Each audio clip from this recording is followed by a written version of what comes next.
Welcome to Sic'Em365 Radio. He keeps left side. Kavion turns the corner. Touchdown. Touchdown Gaither. Touchdown Conley. Sic'Em365 Radio is presented by IdealMRI.com. High-quality MRIs for $497 or less. IdealMRI.com. Your health is important, so is your budget. Gaither, snap, left side, power. He will score! Touchdown Conley. The 3 o'clock hour is sponsored by Waco Custom Marketplace. Meats, sweets, Texas treats, and a cut above the rest. 425 Lake Air Drive, Waco. And this is Wisner, right side. Trey, 50. Wisner, 40. There he goes. Trey Wisner inside the 10. Trey Wisner, touchdown. 62. Sic'Em365 Radio's coverage of Texas high school football is sponsored by Texas Farm Bureau Insurance, protecting Texans for over 50 years. J.D. Power, highest customer satisfaction among auto insurers in Texas, 9 years in a row.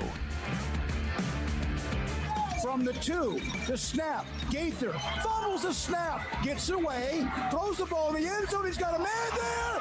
Touchdown! Touchdown! Conley wins the game. Now here's David Smoke, Paul Catalina, and Craig Smoke. Well, good afternoon on what is almost seems like maybe an early September or an early or late spring type temperature day. We're in Madisonville, Texas, population of just over 4,000, home of the Mustangs. I think of Madisonville, Brad Taylor, former Baylor player who's one of their basketball coaches here.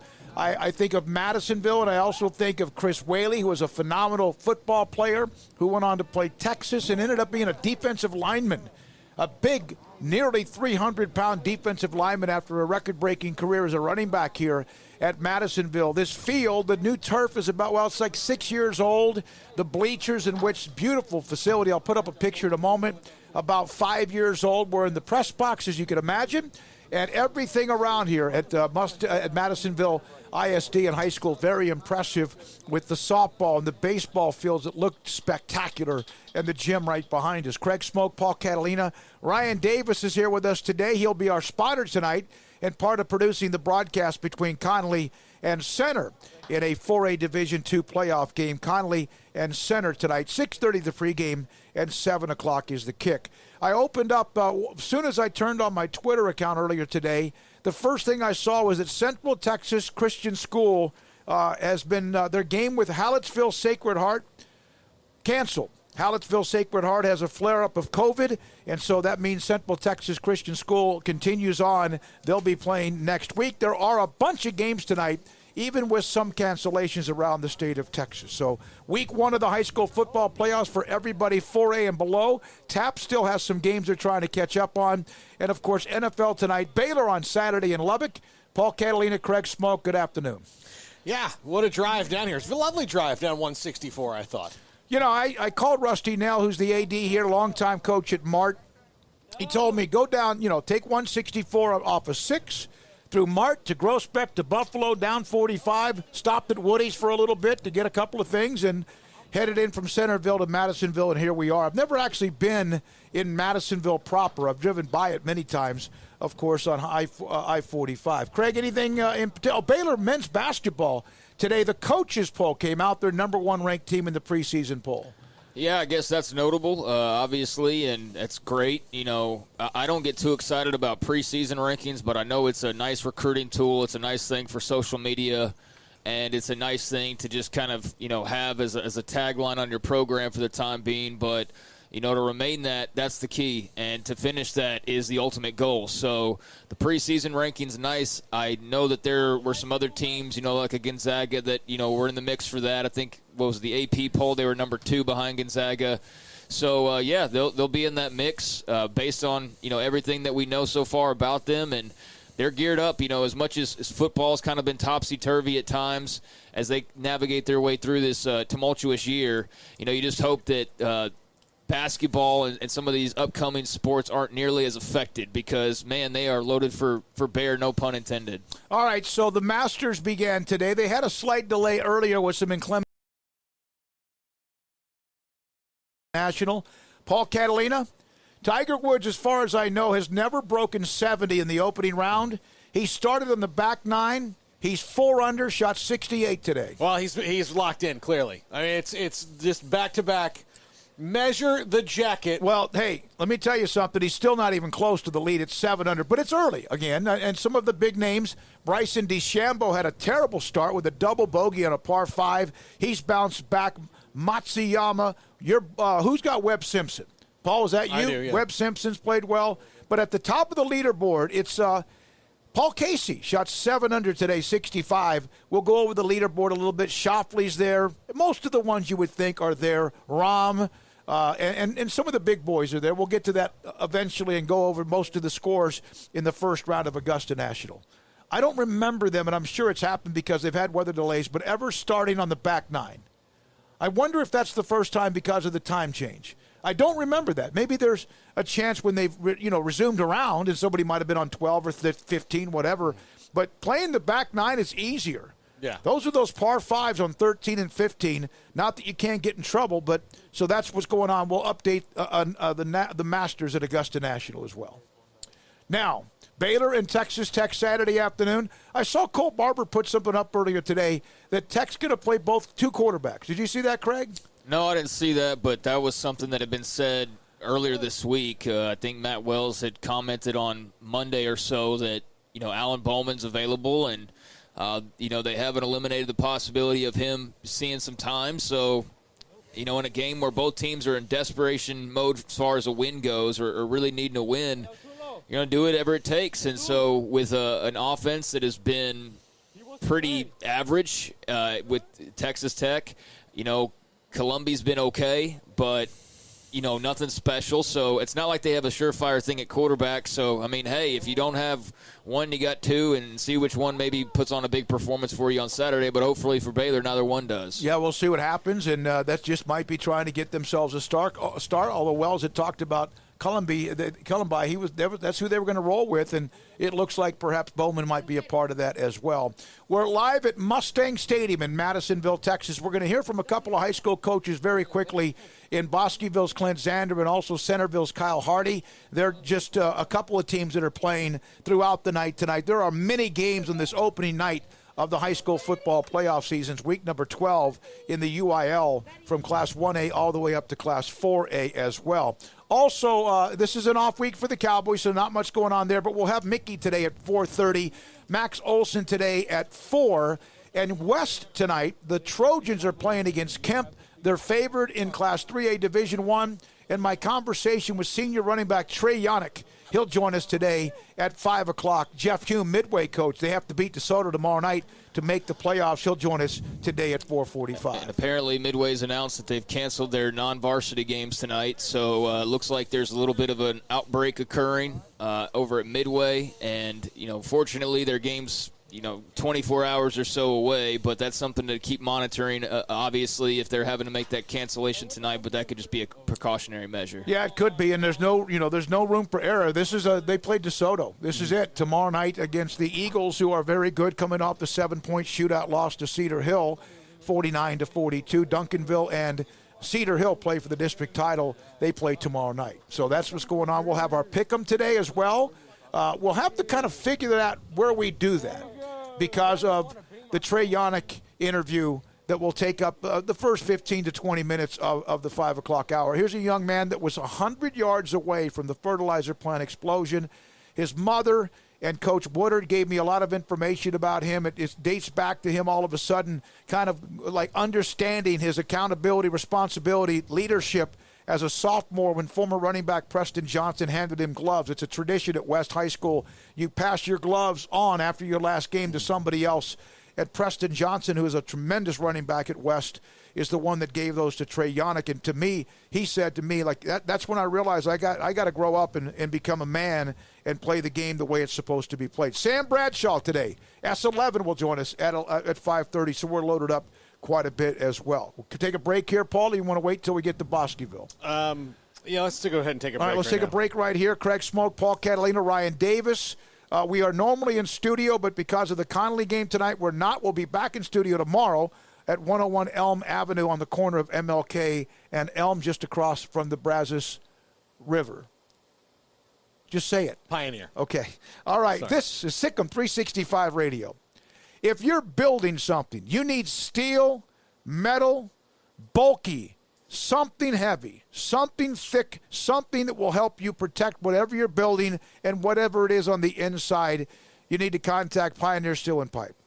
You need to contact Pioneer Steel and Pipe, and they have 2 locations if you want to drop by either one, in Waco and also in Bryan. If you're not able to get to them during the week, they are open on Saturdays from 8 until noon.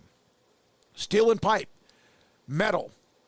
Steel, pipe, and metal. Heavy duty, whatever you need when it comes to metal buildings or building an entryway or a fence or building something that's structural where you need metal, steel, and or pipe or all of it. And they'll also help you. One of the great things is help you with what you need on how to build a metal building and help you with contractors so it's not held up and it doesn't become a mess. And they'll also help you with the bid process. Even if you don't use their bid, they will look at the bid that you use and they'll tell you, okay, here's why this is lower or this is what you need to know more about. They've been in business since 1943. That's 77 years. You're doing something more than just right when you've remained in business in this day and age through everything, the ups and downs of the economy, the stock market, whoever might be in the White House. It doesn't matter. They are here and here to stay, and they're getting bigger, better, faster, and stronger at Pioneer Steel and Pipe, pioneerboys.com. Mazzana Construction is celebrating 52 years as an award-winning, family-owned and operated business excelling in general construction and construction management. Mazzana Construction is proud to support Connolly ISD's tradition of excellence in education and athletics, including owners calling Connolly High their alma mater, Vicky Mazzana, class of 1974, and Aaron Miner from the class of 2002. Mazzana Construction, celebrating 50-plus years by building trust with quality work. MazzanaConstruction.com. At Baylor University, students find their place to shine. They're faithful friends and inspirational leaders. They're championship teammates and independent thinkers. They're on the cutting edge of high tech and in the halls of history. If you want to make the world a brighter place, you can. And if you want to shine in your own way, you can. The spark you need is already inside you. Bring it to Baylor, where lights shine bright. Boozers is the wedding ring store and more. If you're ready to get engaged or already married and want to upgrade your wife's ring for a special anniversary, Boozers is the place to go. With the largest selection of premier quality diamond engagement rings and wedding rings in Central Texas. They have 7 cases with over 300 styles of rings from top designers like Natalie Kay. Choose from yellow, white, or rose gold, plus beautiful top quality loose diamonds. With an in-house jewelry, they can also custom make anything you want. Bring in a picture or drawing and let Boozers create your one-of-a-kind pendant or ring. They can even use some of your old gold and diamond jewelry to create something new. At Boozers, you'll find a great selection of quality timepieces, and Boozers is the place for expert watch maintenance and repairs, too. They specialize in expert Rolex watch repair for fine jewelry, watches, custom work, and more. Go to Boozers on Valley Mills and Lake Air Drive in Waco. Boozers, the wedding ring store and more. One size fits all. That may be all right for an adjustable belt or cheap sunglasses, but when it comes to your financial needs, no one wants a one-size-fits-all strategy. Cam Heathcott, your Edward Jones financial advisor, knows that his most important goals are yours. That's why he takes the time to understand your needs. Knowing you, that's how Edward Jones makes sense of investing. Cam Heathcott, covering Conroe and Houston, 936-756-7717 or cam.heathcott@edwardjones.com. Edward Jones, member SIPC. At Ideal MRI, we feel blessed to be a part of the Waco community. We're a small family business right here in Central Texas, and our goal is to bring down the cost of health cost of health care has never been more important, and unfortunately, significant illnesses and injuries still occur. That's why Ideal MRI is open and here to serve you through the difficult time. We offer premium MRIs just like a hospital with state-of-the-art technology and specialists, but you'll pay less. Sometimes thousands of dollars less, whether you're using insurance or not. At Ideal MRI, we accept most insurance and there are no hidden costs, even offering financing if that's needed. Everything included in the price, and you'll not get something as a surprise in the mail later on.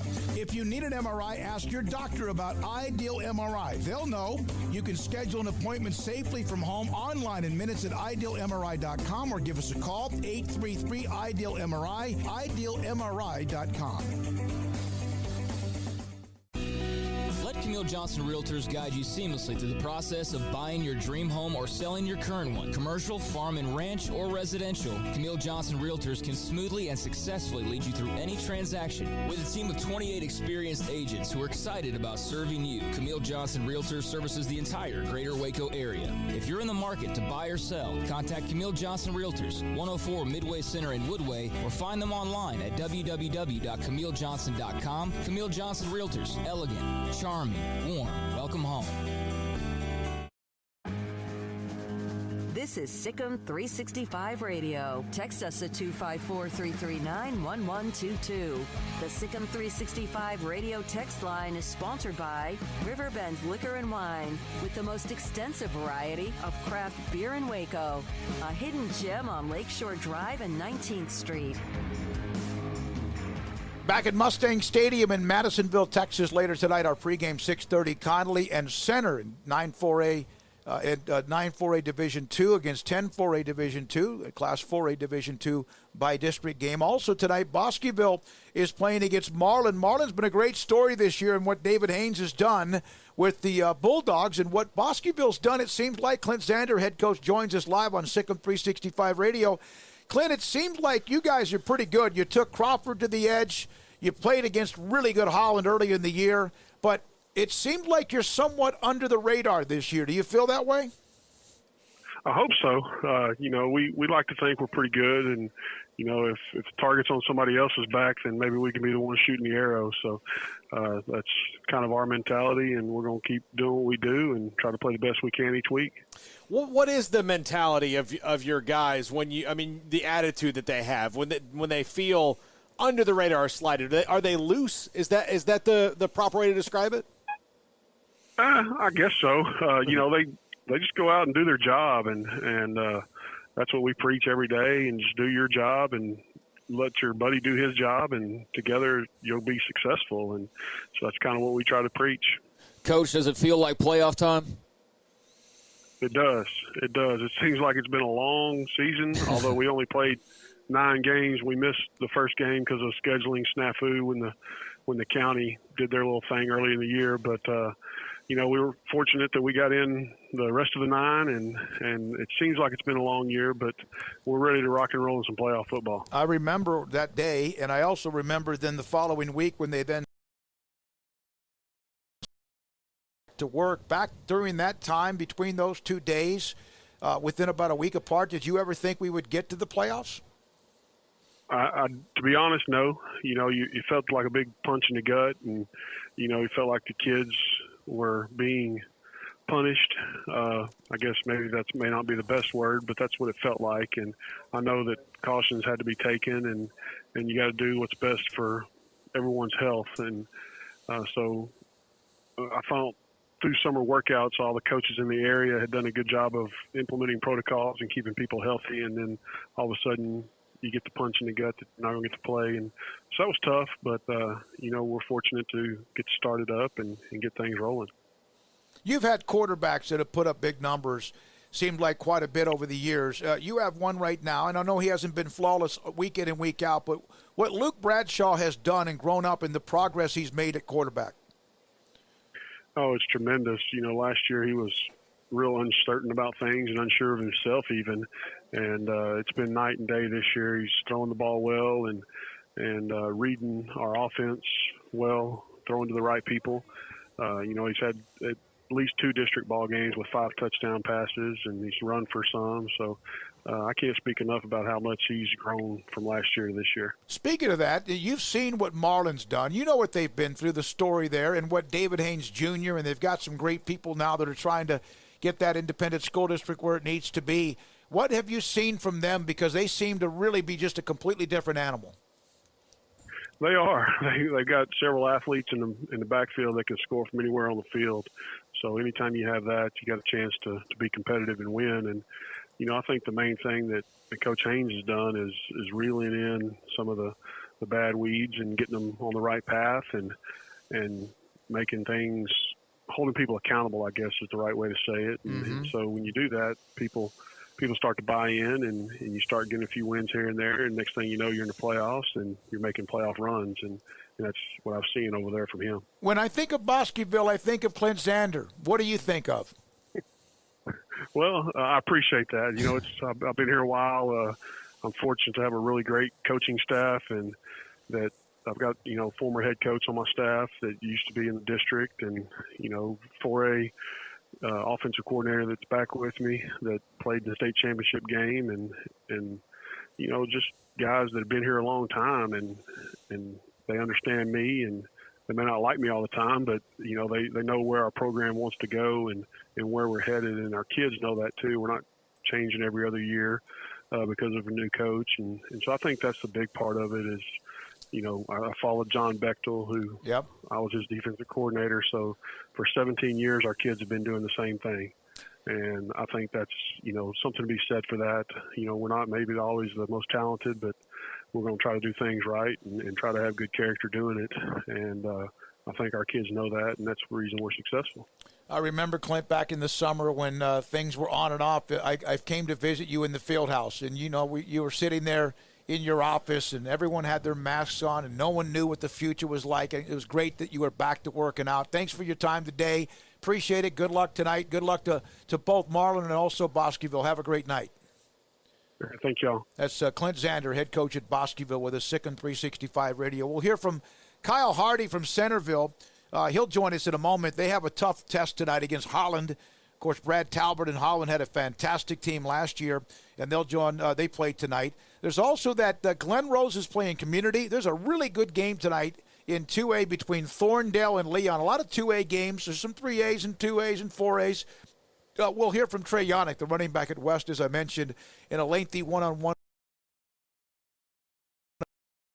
That Mart Cumbie game that was scheduled, that's a forfeit. Cumbie couldn't play, so Mart moves on. Also, Van Vleck Franklin, another game. A couple of others are 6-man games. Calvert, Dimebox, Coolidge, Blum, and Walnut Springs against Strawn. Those are just some of the games again today and tonight. Hillsborough plays Cattle Mills. That'll be a tough matchup for Hillsborough. Cattle Mills has got a quarterback putting up huge numbers. Lampasas against Uvalde. And I think I mentioned, Coven Ellison. Boy, that District 12 6A, they're kind of wobbly right now with what's going on within that district and not as many opportunities to make up as well. I saw on the Midway front the tweet that I saw announcing their little outbreak from Channel 25. Okay, I thought it was from somebody else, but it was basically saying that Jeff Hume was still trying to figure out what tomorrow night was going to hold. So I don't know if they're actually that close, as close as it sounds, to maybe having to call a game. Obviously, that would eliminate their season, right? I mean, the season's pretty much done. So I'm sure they're going to take every precaution and everything they can do, they will do. But that was just a note of interest. So I don't know how much to pour onto that, but it was just something to raise my eyebrows a little bit. Nothing, Paul, from Kyle Hardy. That's okay. 3:23 is the time. This is Sic'Em365 Radio. Jennifer Smoke will join us at 3:45, fantasy football expert. Then Max Mickey, Coach Hume, Trey Yannick, Sam Bradshaw, among a few others. Baylor men's basketball, I mentioned, ranked number 1 in the country. That's not new, but it is new. Remember, the number 2 ranking in the AP poll is the highest they've ever been in a preseason poll. So today is the highest they've ever been in any poll to start the year at number 1. They have an incredible schedule. And I saw this last night. Omari Evans from Shoemaker. They and Temple are the ones most likely who are going to fight for that District 12 6A title if they can get the schedule back on together. He received an offer from Baylor. I saw where Coach Foreman at Shoemaker had said somebody, Tech, Baylor, need to look at Monterey Baldwin, who had a big game last week in their win. And so they do. Amari Evans from, again, Shoemaker received an offer from Baylor University. That's a local player. You don't see a lot of the local players getting opportunities and offers from Baylor lately. No. Matt Rule did it a little bit. Never Killeen schools. I don't recall him really offering anybody from Killeen, thinking back on it. Briles had his fair share of guys from Midway and places like that. And, Rule, had the whole to-do with Travius Hodges, where they almost landed him. And, there was a couple of other guys. But, no, it's been kind of lacking as far as the local recruitments go here as of late, where you have a lot of players who maybe just aren't at quite that level to play in the Big 12. But then you also have some guys who are definitely at that level, but they get the offer from Texas or from someone along those lines. So, yeah, I mean, that's cool because it's not very often a KISD guy gets an offer from Baylor, but he's a 2022, so just a junior this season. He's got a long way to go in his recruitment, and I'm sure some people will take notice of Baylor offering, and there will be some more to follow. All right, we cannot find right now Kyle Hardy. I'm going to keep working on him. You want to do Pick'em right here, Paul, or break and do Pick'em? Let's go ahead and do Pick'em. We've got 20 minutes before we were supposed to talk to Jen, so let's go ahead and do Pick'em right here. Well, let's take our time. Yeah. Take our time. Is it okay, Craig? Do Pick'em? Sure. Listen, you want to break first? Yeah, break would be nice. Okay. Break would be good. Well, and I got all Brian, Deontay, Dylan, Grayson, and I have all locked in our picks. There's a couple of games that I have not. Remember, Lake Ridge and Waco High has been canceled, so that game is not out there. There's about 5 to 7 this week, as always, that could be a little bit dicey. And we don't have to do it next. Let's take a break here anyway, Paul, and then I'll try to get a hold of Kyle Hardy, the head coach at Centerville. They've got their work cut out for them against Holland. Okay, then we'd go right into Kyle Hardy into Jennifer's because we'd have no breaks in between there. That's all right. We got a live here. Any endorsements here? Yes, Craig's going to All right, this is Sic'Em365 Radio from Mustang Stadium in Madisonville, Texas.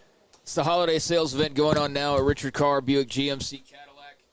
It's the most wonderful time of year to save big on all remaining 2020 vehicles in stock and on the incoming 2021 GMC Sierras. And Sierra is a truck that has it all with power, first-class seating, unbeatable technology. Sierra is the best truck on the road, and during Richard Carr's holiday savings event, qualified buyers can unwrap $8,000 off a 2021 GMC Sierra Tex Edition Crew Cab at Richard Carr. If you're looking for a top-of-the-line midsize SUV, we can find $7,000 in savings off of GMC Terrains or $7,500 in savings off of Buick Envisions. You can test drive both and save, of course, big today at Richard Carr. And if you're looking for a compact SUV that's got a lot of space and a lot of style, we'll get a new 2020 Buick Encore for only $18,950. It's over $5,000 in savings on the top-selling Buick Encore. At Richard Carr, they love their healthcare workers, military, and first responders. Right now, all these valuable community heroes will get GM supplier pricing on all cars in stock. And for every car or truck sold now, Richard Carr will donate a new bike to Toys for Tots Waco. So get yourself a great deal and give back to a deserving kid. Give them a bike this Christmas. It's the holiday sales event at Richard Carr. Get there now. Go to richardcarr.com or have them bring the test drive to you. How can we help you? That's a question we ask every day at American Bank. Hi, I'm President and CEO Dana Hassel. Our commitment to our customers is what drives us. It's why we've invested in new branch buildings and technology like ITMs that let you speak to a teller face-to-face from your car. It's why we work with local businesses, helping Waco grow and thrive. And it's why decisions about your accounts and loans are made here in Waco by people who know you. How can we help you? Find out at American Bank, member FDIC. Bird Culchin Ford has been in Waco since 1936.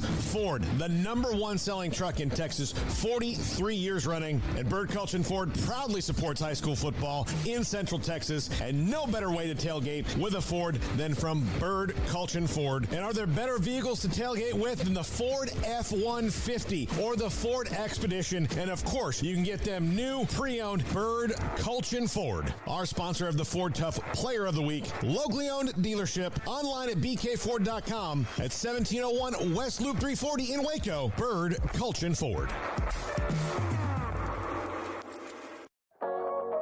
How often have you said it's time to get in shape? Every day, every week, every month, maybe for as long as you can remember? How about starting today? I promise if you'll just join Waco Regional Tennis and Fitness now, you'll thank me later. Hi, this is David Smoke, offering a variety of 40 group exercise classes every single week, including boot camp on Tuesdays and Thursdays at 5:15, plus spin, body shaping, Pilates, yoga, and bar.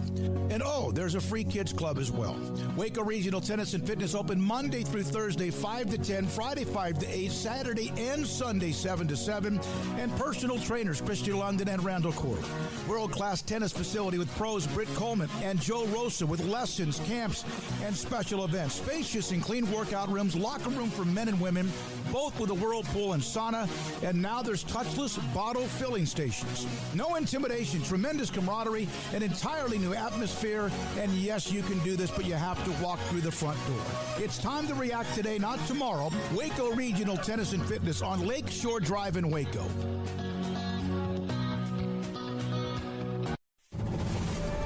MP Electric has developed a quality-oriented electrical contracting service in more than 20 years in the industry.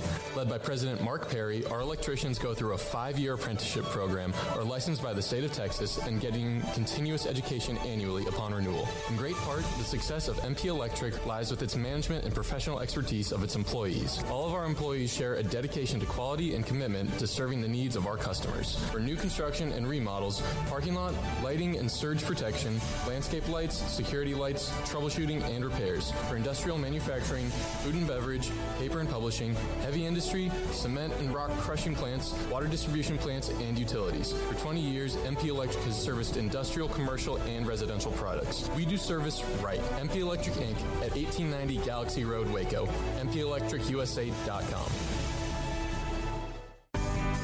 Texas Farm Bureau Insurance in McLennan County takes pride in backing Central Texas football. Our agents would like to help with your insurance needs. Call 254-772-8090 for an agent near you. Stepping into the boots of a U.S. Army officer can add confidence and leadership skills to your son or daughter's career path. See all the things they can achieve in our boots at GoArmy.com. U.S. Army Waco Recruiting Company, 254-598-8131 or 254-776-1543. Graham Property Company will give you the best opportunities and services to navigate and achieve your real estate goals. At Graham Property Company, we strive to establish lasting relationships built on service and performance. Whether you are buying, leasing, selling, or investing, our real estate portfolio and expertise can facilitate your needs, no matter what real estate or property need you may encounter. Graham Property Company, property sales, acquisitions, leasing, and management at GrahamInvestmentCo.com. Welcome back to Sic'Em365 Radio. The Sic'Em365 Radio app is sponsored by Alan Samuels Dodge Chrysler Jeep Ram Fiat in Waco. Your friend in the car business at Loop 340 and east of 84. Come by. Let's be friends. Mandy Roberts just telling me that, Smokey, your tweet about the game tonight, Conley and Center, which I know is Division II. I put up Division I. Thank you very much for letting me know. I just corrected that or put up a damn it. Division II, Conley and Center, the Rough Riders against the Cadets in 4A Division II. One note about Paul Casey, and a reason I'll always remember him, first time I was ever lucky enough to go to the Masters at Augusta National, the year Mickelson won his first ever major, was 2004, and I remember walking around with Paul Casey, not with him, but around some of the courts with him. He was a young kid. His debut at the Masters in 2004, he finished sixth that year.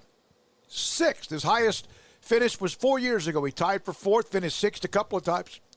Last year, he missed the cut. Right now, 7 under 65. Tiger, 4 under today, shot a 68. All right, before we get to pick 'em, Webb Simpson and Schauffele, 5 under, done. Hideki Matsuyama, done, 4 under. Oosthuizen, 4 under. Reed, 4 under. These are names all of us have. Justin Thomas is 4 under through 5. John Rahm, done, 3 under. Finau, done, 3 under. Matthew Wolff is 3 under through 6. DeChambeau came back from one time being 2 over to shoot 2 under 70s, right in the mix. Jason Day, 2 under, done. All right, a couple other names. Paul Adam Scott, 2 under through 6. Cantley, 2 under through 4. Dustin Johnson, 2 under through 4. By the way, Baylor's 200 through 6. He's 200. 6. Jimmy Walker shot 100 today. His first round tied for 31st at this particular time. A couple of other names of those. Mickelson, by the way, 100 through 6. Morikawa, 100 through 6. Picking out Poulter, even for the day. Tyrell Hatton, even through 6. Koepka, even through 5. Those are most of the names that I can remember that were picked. McIlroy, 1 over through 4. Corey Connors, who Rob Bolton was all involved with, like emotionally. Yeah. 2 over 74 today. He'll have to bounce back. Jordan Spieth shot 2 over on the day. He's done as well. Let's see. I think that's pretty much it. So all of the names, and you would expect that. The Masters brings out the cream of the crop. All of them that we mentioned on our teams through Pick'em for the Masters. All right, here we go. High school football Pick'em. Right now, 5-game lead. Paul, you've moved in within 7 of the lead. The closest you've ever been in the history of Pick'em in 11 years this late in the year. No, I believe our first year we went down to the last week. Oh, I don't remember. That's a long time ago. Our first year we went down because you weren't picking the games then. Butch was picking the game. Butch was doing the list of the games. And so we got down to the last week, and you picked the last game before me. So I had to pick a different one than you. Otherwise, Craig had to do that one year, and it came down to like a bang-bang game as well. Yeah, the one that we came down to was not a bang-bang game. It would have been a miracle the other team had won, yeah. I was really mad at Butch. Well, here we go. Denton Geyer at Allen, a couple of 3 statewide games. Geyer at Allen, they've never lost. Allen has never lost at home. It's a pick-em game, too. Geyer's good, too. I'll take Allen. All right, Craig? Yeah, I think Geyer will make this incredibly interesting, but I'm going to take Allen. And so will I. Brian Etheridge, by the way, picked Geyer. I think it's a good game to pick. And so did Grayson. Yeah. All right, Skyline at Rockwall. Take Rockwall. I will, too. Paul? Rockwall. Skyline has only played, of course, most of these teams have only played 2 or 3 games. Cedar Hill at Duncanville. I've picked against Cedar Hill twice this year, Alito, and then also against DeSoto. I was wrong, but I'm going to pick against them anyway. I'm going to pick Duncanville here. Yeah, I'm going to take Duncanville. Paul? Yeah, I rode the Cedar Hill train twice, and it helped me out, but I'm not gonna spit in the face of the dragon. That's Duncanville. So. All right, Lake Ridge at Waco High's canceled. No game there. Spring Hill at Bahia. Paul? I'm going to take Mahia. Craig? I'm taking Mahia. So will I. Jasper and China Spring. Craig? I'm going to take China Spring. I'll take Jasper, and it's a bang-bang game. Jasper lost by, 15 or 17 to Carthage. Is the only ones that played close with Carthage. Yeah, I'll take Jasper. Gilmer did for a little bit, but then they fell apart. You're going to take Jasper? Okay, it's only a 2-point game. Salado and Rusk, and I'll take Salado. Salado.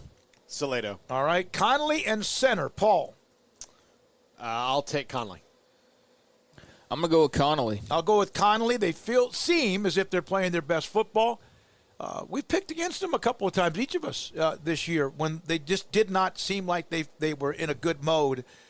Center's got a great running back in Kiamadre Horace that has to be contained somehow, but he's not all they have. All right, Paul, Wall and Boyd. No, hold on. You just did that one. Craig, Wall against Boyd. I'm going to go with Wall. I'll go with Wall. Wall. Groesbeck and Madison. Madison's only played 3 games. I would normally take Madison here. I'm going to take Madison. I'm going to change my pick. I didn't have one in there. I put Groesbeck. I'm going to put Madison. Paul? I'm going to take the Goats. Maybe it's just because I got nostalgic driving through there today. Paul? Craig? I originally had Madison, but I'm going to go with Groesbeck. All right. Try to pick up a game on me, too. Columbus and Rockdale. This is, Paul, your game. Rockdale. Craig? Rockdale. Take Rockdale. McGregor and Yoakum. Craig? Go Yoakum. Yoakum is a team that beat, I think, my brother, Philip, in the playoffs his junior year. I'll take Yoakum. Paul? Does that have any bearing on the pick you made just now? No. Okay. I picked it. No. All right. I'll pick Yoakum. Okay. Hallettsville and Academy. Even though Academy had the explosive win against Troy, I'm taking Hallettsville. Paul? I'll take Hallettsville. Greg? Yeah, I'll go Hallettsville. All right. East Bernard and Lexington. This is, Paul, your turn. East Bernard. Craig? Going East Bernard. So will I. Craig, Bosqueville and Marlin. Bosqueville.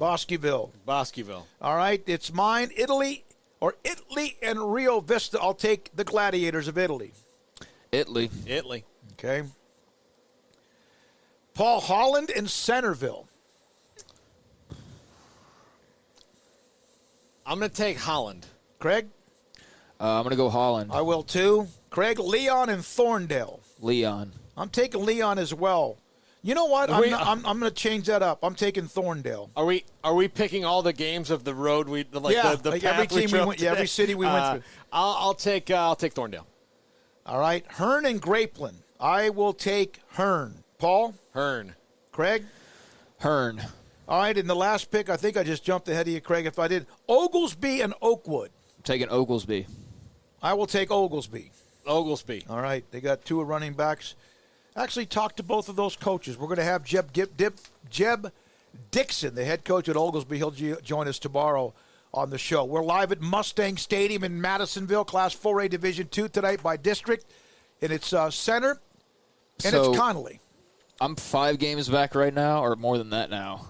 I think I'm more 6. than that. Yeah, I had a terrible week last week. You're 5. I'm 5. I'm 7, and Grayson is what? Grayson's 6 because he's excited again about this because now he's back in within reach. Although he started to say today, like, yeah, but it's probably not going to be enough. I'm like, dude, there's like 17 weeks of the high school football season left. Like, we're not almost done. We're like 2.5 months away. 140 games to go. Yeah, there's 2.5 months left practically. So I am constantly reminded of how young Grayson is, and last night was none that exception. Just at like how the ebbs and flows of youth. But so last night on the fantasy football show, we had Jarrett Reddick, the lead singer from Bowling for Soup, on, and Grayson is so young. The first time he heard their big hit in 1985 was on Kids Bop.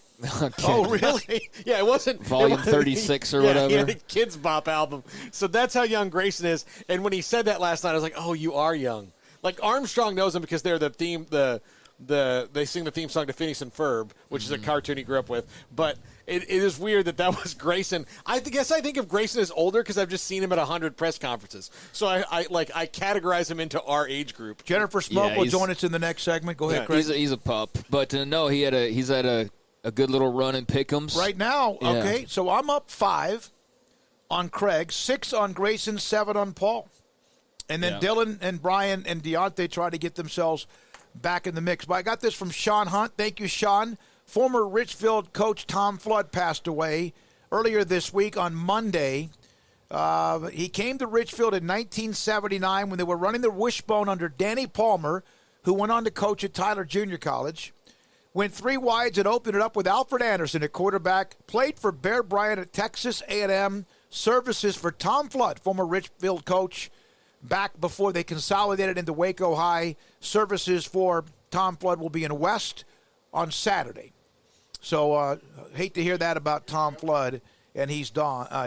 So rest in peace. Yeah, rest in peace, Tom Flood. How about that? You go to the wishbone, go 3 wides, and you have Alfred Anderson. You spread the field, and you run Alfred Anderson. That's pretty amazing. We're now joined by Fantasy Football League expert. She continues to be able to hold on to that title, but all of a sudden she gave the unbeaten Persia a run for her money, but fell just short in a loss to the unbeaten top-ranked team in the country in fantasy football in Persia. Jennifer Smoke joins us now on Sic'Em365 Radio. Are you heartbroken even 4 days later? Yeah, I'm heartbroken. I mean, I kind of assumed with the type of team that she has that I could possibly lose this week, but it's more heartbreaking that I only lost by about 5 points. So, yeah, it hurts, but thankfully it didn't really mess me up too much. I'm still ranked 3rd right now in our league, and no one's tied with me. So I just really, really, really, really need a win out. Well, Jen, I got to tell you, just looking at the box score from last week, I mean, everything was kind of going your way except for the fact that Kyler Murray exists on this planet. And if not for that, I mean, if he just has an average game, you win. But he had a huge game against the Dolphins last week, even in a loss. So you're out of it. But, James Conner did nothing against the Cowboys, nothing. No. So that was kind of a win for you. All your guys, I mean. No, she lost. Yeah, but, I mean, everybody everybody was in double digits that should have been. You don't expect double digits out of your defense and kicker, so everybody was in double digits, and it just that's how the cookie crumbles sometimes. I know, it hurt. I mean, of course, Kyler Murray, has to finish with 283 passing yards, 3 touchdowns, rushed 11 times for 106 yards, and got a touchdown. I mean, he had I don't even know if that was his best game of his career, but his stats are very similar to Lamar Jackson, who got the MVP last year, and he's got the Cardinals sitting at 5-3. So I don't know. He went off, of course. I mean, one last touchdown from him, and I would have won last week. So I always feel like, the people I play, their people have, the game of the year. It hurts. Do you feel it's that way because they just want to beat you so badly because you have your own radio segment? No, I don't think anybody's thinking about that. I mean, I wanted to beat Persia so bad because she's undefeated, and, it would have been a nice win, and it would have really helped me out just trying to stick up at the top of, our fantasy league. But, it happens, and I think I won 3 weeks in a row. So, it's humbling. I hadn't had a really bad loss, I feel like, this year. I feel like I've gotten really lucky a couple of times, so, it was probably time I had to take a loss. So a good coach after a loss, especially a heartbreaking loss, you can either give the team a pep talk or you can cut somebody. Cut somebody, send a message, find somebody else, make your team better. What have you decided to do this week, if anything? So this week I've got Cooper Kupp that will be back, and so I'm going to take Jefferson out. I mean, he was kind of a disappointment last week because I had to have Jefferson in, and I had to have Claypool in because Galladay's still hurt, and then Kupp was on bye. So I am happy to have him back. Galladay seems to be a game time decision, and he's still trying to come back from his hip injury. So I probably am not going to have him in again this week. So there's really not any huge adjustments. I mean, I feel like I finally have a pretty solid team, and I'm not having to, still figure out my quarterback and everything. But if Justin Herbert, if those last 2 touchdowns, that last touchdown attempt he threw, I could have possibly won, but he's worked himself into a top 5 fantasy quarterback. I mean, him and Burrow are similar in their teams, and they're always behind and having to throw the ball a lot to have a chance.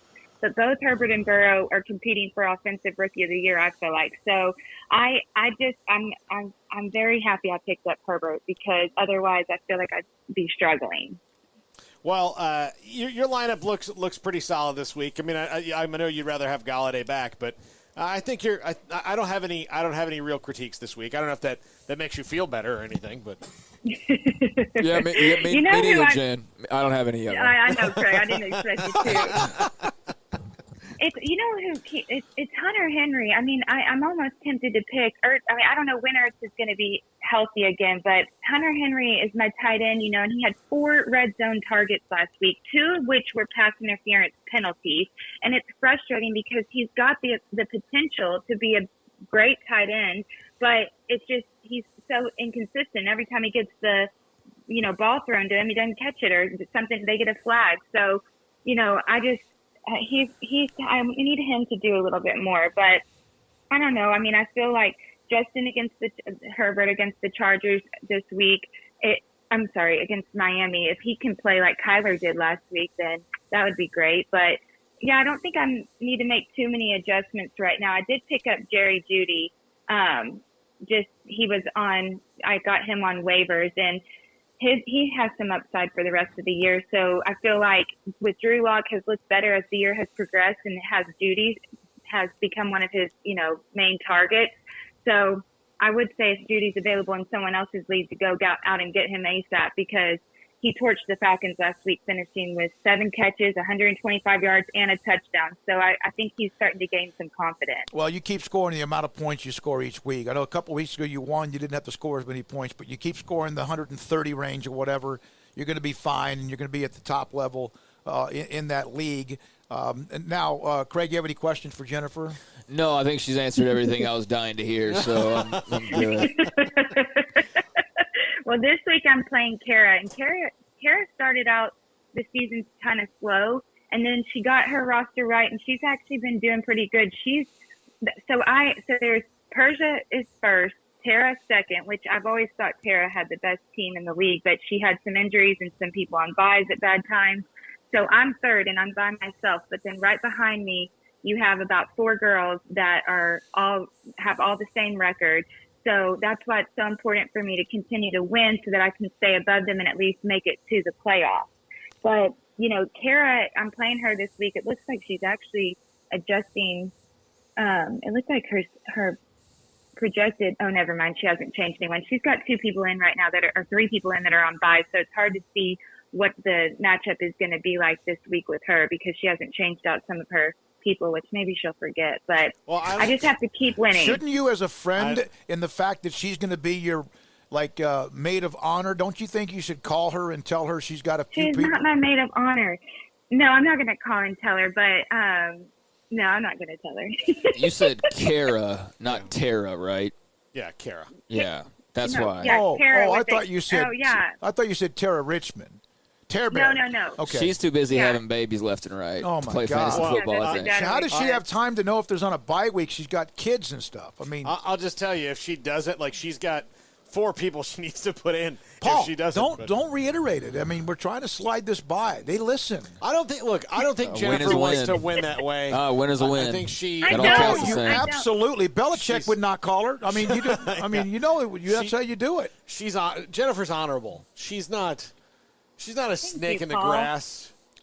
I don't know. Belichick needs to worry about his quarterback. Shut up, Craig. No, I mean, I don't know. It's not like you said. That's not the way that I want to win because then it doesn't really prove that I'm, have the best, one of the best teams. But she'll change it out. She will. I know she will. She's not stupid. So, we'll see who she ends up putting in. I was checking out her people on her bench, and I think she's going to have to make some drops or something. So we'll see. But it should be a pretty good matchup. All right, hold on. Is Armstrong listening, Paul? Is he? Yeah, he's at this station. Armstrong, would you please I just texted you a picture. I need you to God. put that up on a graphic. Can you, Craig? No? No? I don't know what picture you're talking about. Yeah, what picture, Dad? Oh, yeah, I don't know. I don't think even so. know if people will remember that, but yeah, maybe so. Armstrong, would you let me know if you get that up? I know that's late notice, kind of like yesterday's the Masters. I don't think it's a bit of an inside joke, so I don't know how effective it will be for the audience, but he's referring to your table incident a couple weeks ago. Jennifer, just stop dancing around what we're talking about here. Yeah. So nice yeah, picture. I'm like, sorry, I can't see what we're talking about, but yeah, I mean, I'm not gonna. I mean, that's because Josh Jacobs tried 3 times to get into the end zone and failed every time. So that's why I hit the table, but. Hopefully he'll do better. He's playing Denver this week, though, so we'll see. But I guess he was okay last week. How many points would you have gotten had he gotten to 100? He had 99 points, or 99 yards. I know. I think that would have given me 3 or 5 extra points. If he would have hit 100, which I don't, but it wouldn't. I don't think it would have allowed me to win though. Okay. Because I already discussed that with Daniel. Well, you're going to have to discuss something else with him too. He put it up. Armstrong has put up a graphic. This is the moment of violence when Josh Jacobs did not score. Is this when he did not score 3 times from the 1-yard line? And this was a table. This is part of a table. And did you try to move it around and put the dining room table cloth on top of it where Daniel would not see this? No. So when you walk past the dining room table, it's like, a triangle table. So the point of that is every time you walk past it, you can clearly see it. So I just turned the table and rotated it to where the spot that I hit is towards a wall now, and nobody really walks past that spot. So I just was, trying to not have him have to look at that every single time he walks by it and get mad at me, know. Now I'm already having to get a new table. If there's any potential furniture sponsors that we'll work on it. I could use a couch. Yeah, I could use it. Yeah, me too. Yeah, I need a table, a couch. No. So Jennifer Smoke on Thursdays at 3:45 Fantasy Football League expert, but if she loses 2 in a row, we start looking at just Fantasy Football League. And now, where was Oreo when you slammed your fist against that table? Oh my gosh, she was probably like scared for a second, but she doesn't understand what's going on. But she hates Sundays. I can tell you that she hates Sundays because she can tell Daniel and I are both stressed out. We're both mad. We're yelling at the TV, and she's like shaking. She doesn't know what's going on, but she gets worried about it. She just doesn't understand why we're so mad. Is that when she goes back into the closet and goes lay underneath? Yeah, and she goes and hides. Oh, she goes and hides. Poor dog. But anyways, all right. So we'll see what happens this week with Tara. So who the clump of girls behind you? Are they a game behind you or more than that? Yes. Okay. So yeah. I have 4 people a game behind me. Yes, and all right. So that's why it's important. All right. Well, Keep good winning. luck. Good luck. Thank you. Okay, thank you. That's Love Jennifer you, bye. Smoke on Thursdays at 3:45. Craig? This doesn't have any bearing on tonight, but a little breaking news. Connolly High School and Junior High School will shift to online instruction. According to letters sent by school officials, the high school will close for 2 weeks, while the junior high will close for 5 days as they deal with a COVID outbreak, but apparently it would have no bearing on tonight's game. Well, that's good because we're sitting here in Madisonville and Center's here. I mean, I think I saw Center in purple, and at least it appears as if maybe that was just part of the early group. But I know their buses are here, so Center and Conley, that would be nice if something else was different than that. But that's news that they're going to shut down for a couple of weeks. And it's interesting. We've seen the flare up at every level, the high school, the college, and also even the NFL as well, and just around the country and the state of Texas, heck, even Waco. This is Sic'Em365 Radio. Brotherwell Brewing tonight at the brewery, 400 East Bridge Street. They're having trivia. The guys from the Waco History Podcast will be hosting it. Plus, Po' Boy Place is going to be there. So go on out, hang out on the patio. It's going to be a nice night. Hang out. It's not going to be too cold. It's not going to be too hot. Hang out, have some nice frosty beverages from Brotherwell Brewing, whatever their varieties of your liking. And they've got lots of it. What they hear a lot is, I don't like beer, but I do like this. They want people to enjoy craft beer, and they really take it to the next level. Whatever you're going to get, whether it's the Bridge Street Wit or the all that. It's fantastic, fantastic beer. You need to try it out, and you can go and load up for game day as well. They've got curbside takeaway. You can call ahead and say, hey, I'm here, and get your beer, and they can do that as well. Brotherwell Brewing, check out their website, brotherwell.com, or seek more information on Instagram. Southwest Sports Medicine and Orthopedics, the team physicians for Baylor Athletics, specializing in diagnosis and treatment of any and all sport-related injuries, celebrating over a decade of service to Central Texas. They tackle all surgical and non-surgical problems that arise from an active lifestyle. Trust the doctors that Baylor trust, and when injuries sideline you, don't wait for Monday. Join us at 8:30 on Saturday mornings for a post-game injury evaluation clinic. Southwest Sports Medicine and Orthopedics. We get you back in the game. Texas board-certified personal injury trial lawyer and Baylor alum David Willis and Baylor alum Parker Willis are ready to help if you or a loved one has been wrongfully injured in an auto accident, SUV rollover, industrial accident, 18-wheeler crash, or were seriously injured by a defective product or recalled drug. Call them for a confidential and free case consultation at 1-800-GOT-HURT or visit them at texastriallawyer.com, principal office in Houston, Texas. Hey, this is Bryce Petty, former starting quarterback and two-time Big 12 champion, and I know firsthand the importance of being in top shape both on and off the field. So listen up, men. If you're feeling beat down day in and day out and looking for that high-performance edge that separates the men from the boys, then look no further than the Petty Clinic Low T in Waco. Petty Clinic is a comprehensive men's healthcare clinic with an atmosphere catering to men. Board-certified Dr. Kent Petty has a special interest in offering the highest quality medical care to men of all ages. Some of the services offered include screening and treatment for low testosterone or thyroid, infertility, high blood pressure, diabetes, high cholesterol, sleep apnea, while offering comprehensive wellness exams and complete men's health lab panels. High performance men, remember, it's not just a Petty thing. This is Bryce Petty, encouraging you to reach out and Google search Petty Clinic Low T or go to pettycliniclowt.com and get your complimentary lab screening today.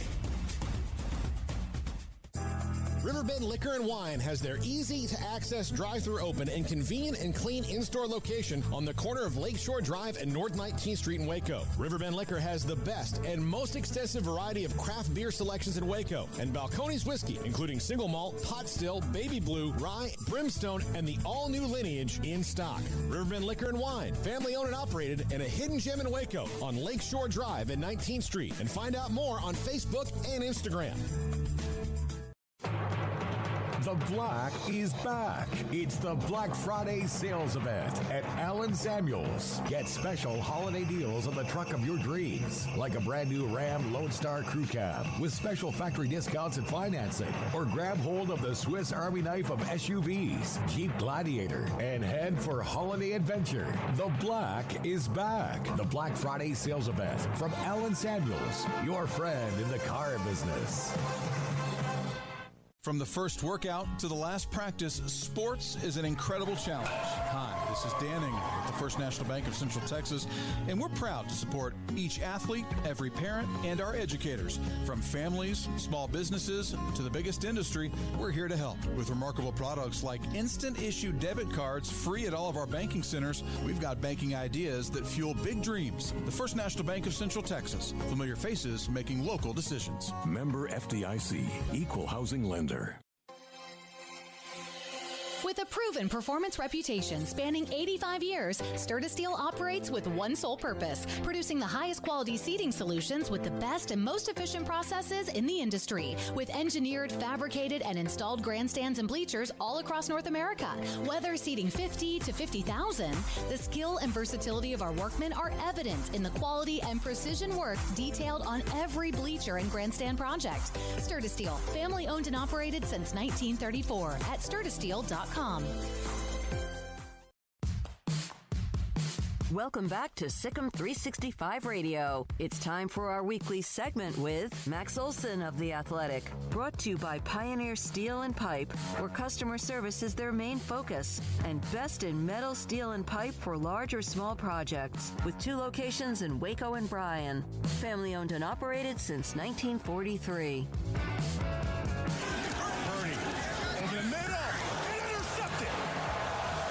Tejada down the sideline.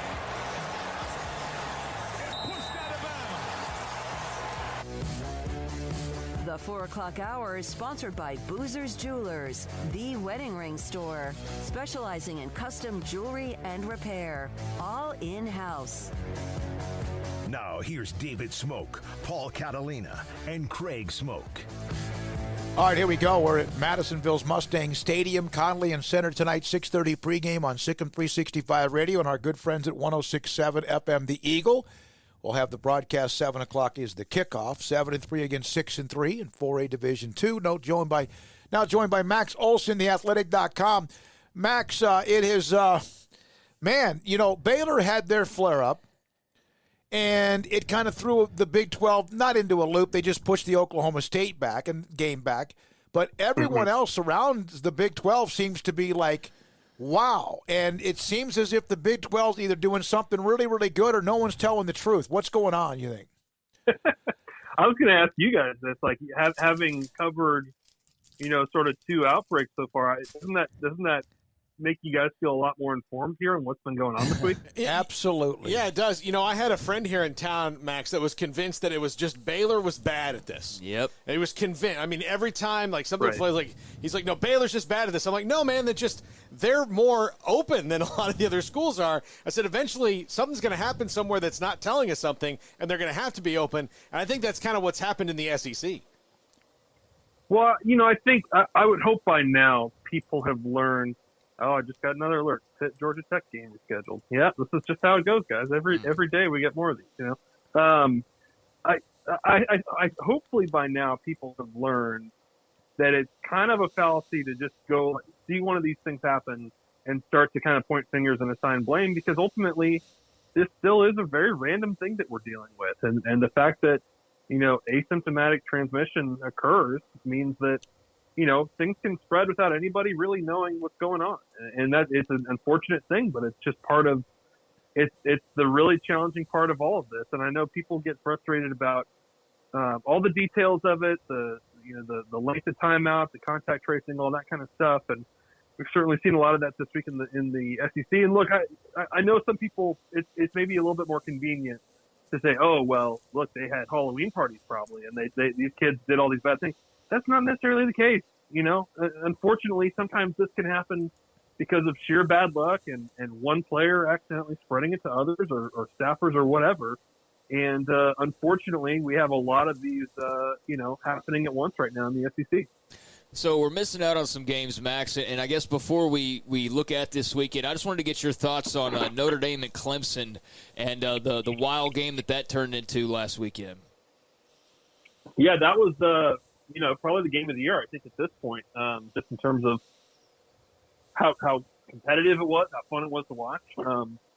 You have to give a ton of credit to Notre Dame for really playing like an A+ game. I mean, they really did. They even in letting Clemson back in that game, they just did everything right. And certainly Clemson was missing Trevor Lawrence. They're missing some really key guys on defense, and I do think they'll play again in the ACC title game, and I do think Clemson will win that game.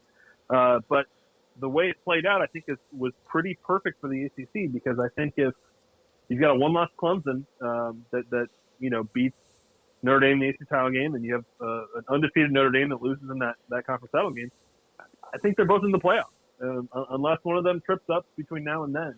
I think you put both of them in the playoff, and honestly, based on how those two played in that game, you hope that the conference title game is that competitive. But right now, I'd say they're both worthy. The only way they wouldn't be is if Clemson was to win like 30-7 or something like that, probably. Right? But is anyone but the SEC allowed to think they're going to get two teams in the four? Well, see, I think last week screwed it up to the SEC. Conversely, I think that the plan at the beginning of the year was you'd say, okay, since Alabama and Georgia are playing each other in the regular season, is there an outcome there where Georgia wins the first one, but Bama wins the second one, and they're both in? And because Florida beat Georgia, but Florida's already lost to A&M. I think it's harder right now to picture, unless Alabama somehow rolls on through, but then loses the SEC title game. It's hard for me to see the SEC runner-up really kind of having a resume that makes them so much better than, say, Ohio State or some other teams that look like pretty clear playoff teams. Max, we saw something last week that I didn't think we would see this early, given everything we've talked about before, weeks on and weeks of having you on the show, months and months, about a coach getting fired in the middle of the season. We saw Gary Anderson at Utah State get fired. Do you think, what do you think this means for guys like, let's just say, Jim Harbaugh, if things don't turn around at Michigan?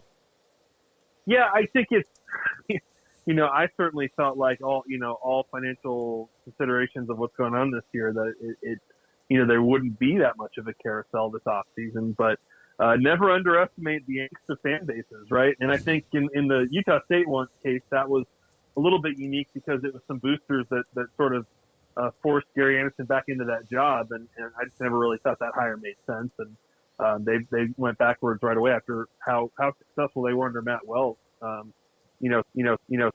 I think you're right in the cases of, I think the two maybe the most most interesting ones right now would be Michigan and Tennessee, where there's a lot of frustration and a lot of folks wondering, okay, do we make a move? Who do we hire?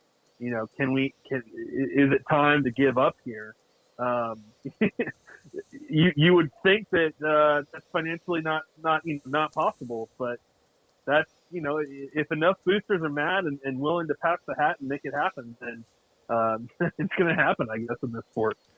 So, Max, Baylor takes on Texas Tech, first time being out in Lubbock in quite a few years. And last week, I mean, they showed a little something against Iowa State names, and, with a little bit better showing, they walk away with a big victory there. Instead, they're still in search of win number 2. It's been a tough road for Tech as well. I know there's some chirping about Matt Wells. What do you see from the Red Raiders, and what are you kind of expecting in that game tomorrow?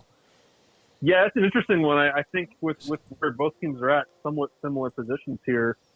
They've been a little bit unpredictable, disappointing at times, just not that easy to kind of find that consistency.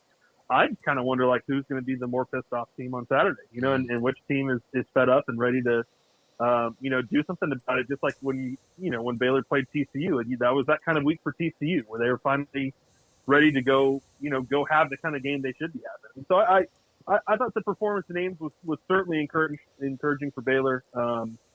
And I hate that Terrell Bernard's out. I've loved watching him play ever since he stepped in for Clay Johnson last year. Man, what a bummer that is for all of college football that he doesn't get to finish out this season. But is that a galvanizing thing for Baylor a little bit? I don't know, but this is one of those weeks where I think the losing team you fall even further off track. So it's a must win, I think, on both sides. You wrote an article in The Athletic or in theathletic.com, Recruiting Ripple Effects, how 2018 transition classes still hamper top programs. And there's a picture of Tennessee, of course, and Pruitt. Your thoughts about give us an idea a little bit about what that's about. Yeah, so at the end of the 2017 season, there were a lot of Power 5 jobs that changed hands. And that was also the first year of the early signing period. And so by the end of that, there were actually 7 newly hired coaches that signed top 25 classes. And, 3 of those programs are doing pretty well right now. Florida, A&M, and Oregon, you'd say they're right on track. And then 4 of them definitely aren't. And that would be Tennessee, Nebraska, Florida State, and UCLA. So I went back and looked at how did those recruiting classes actually go.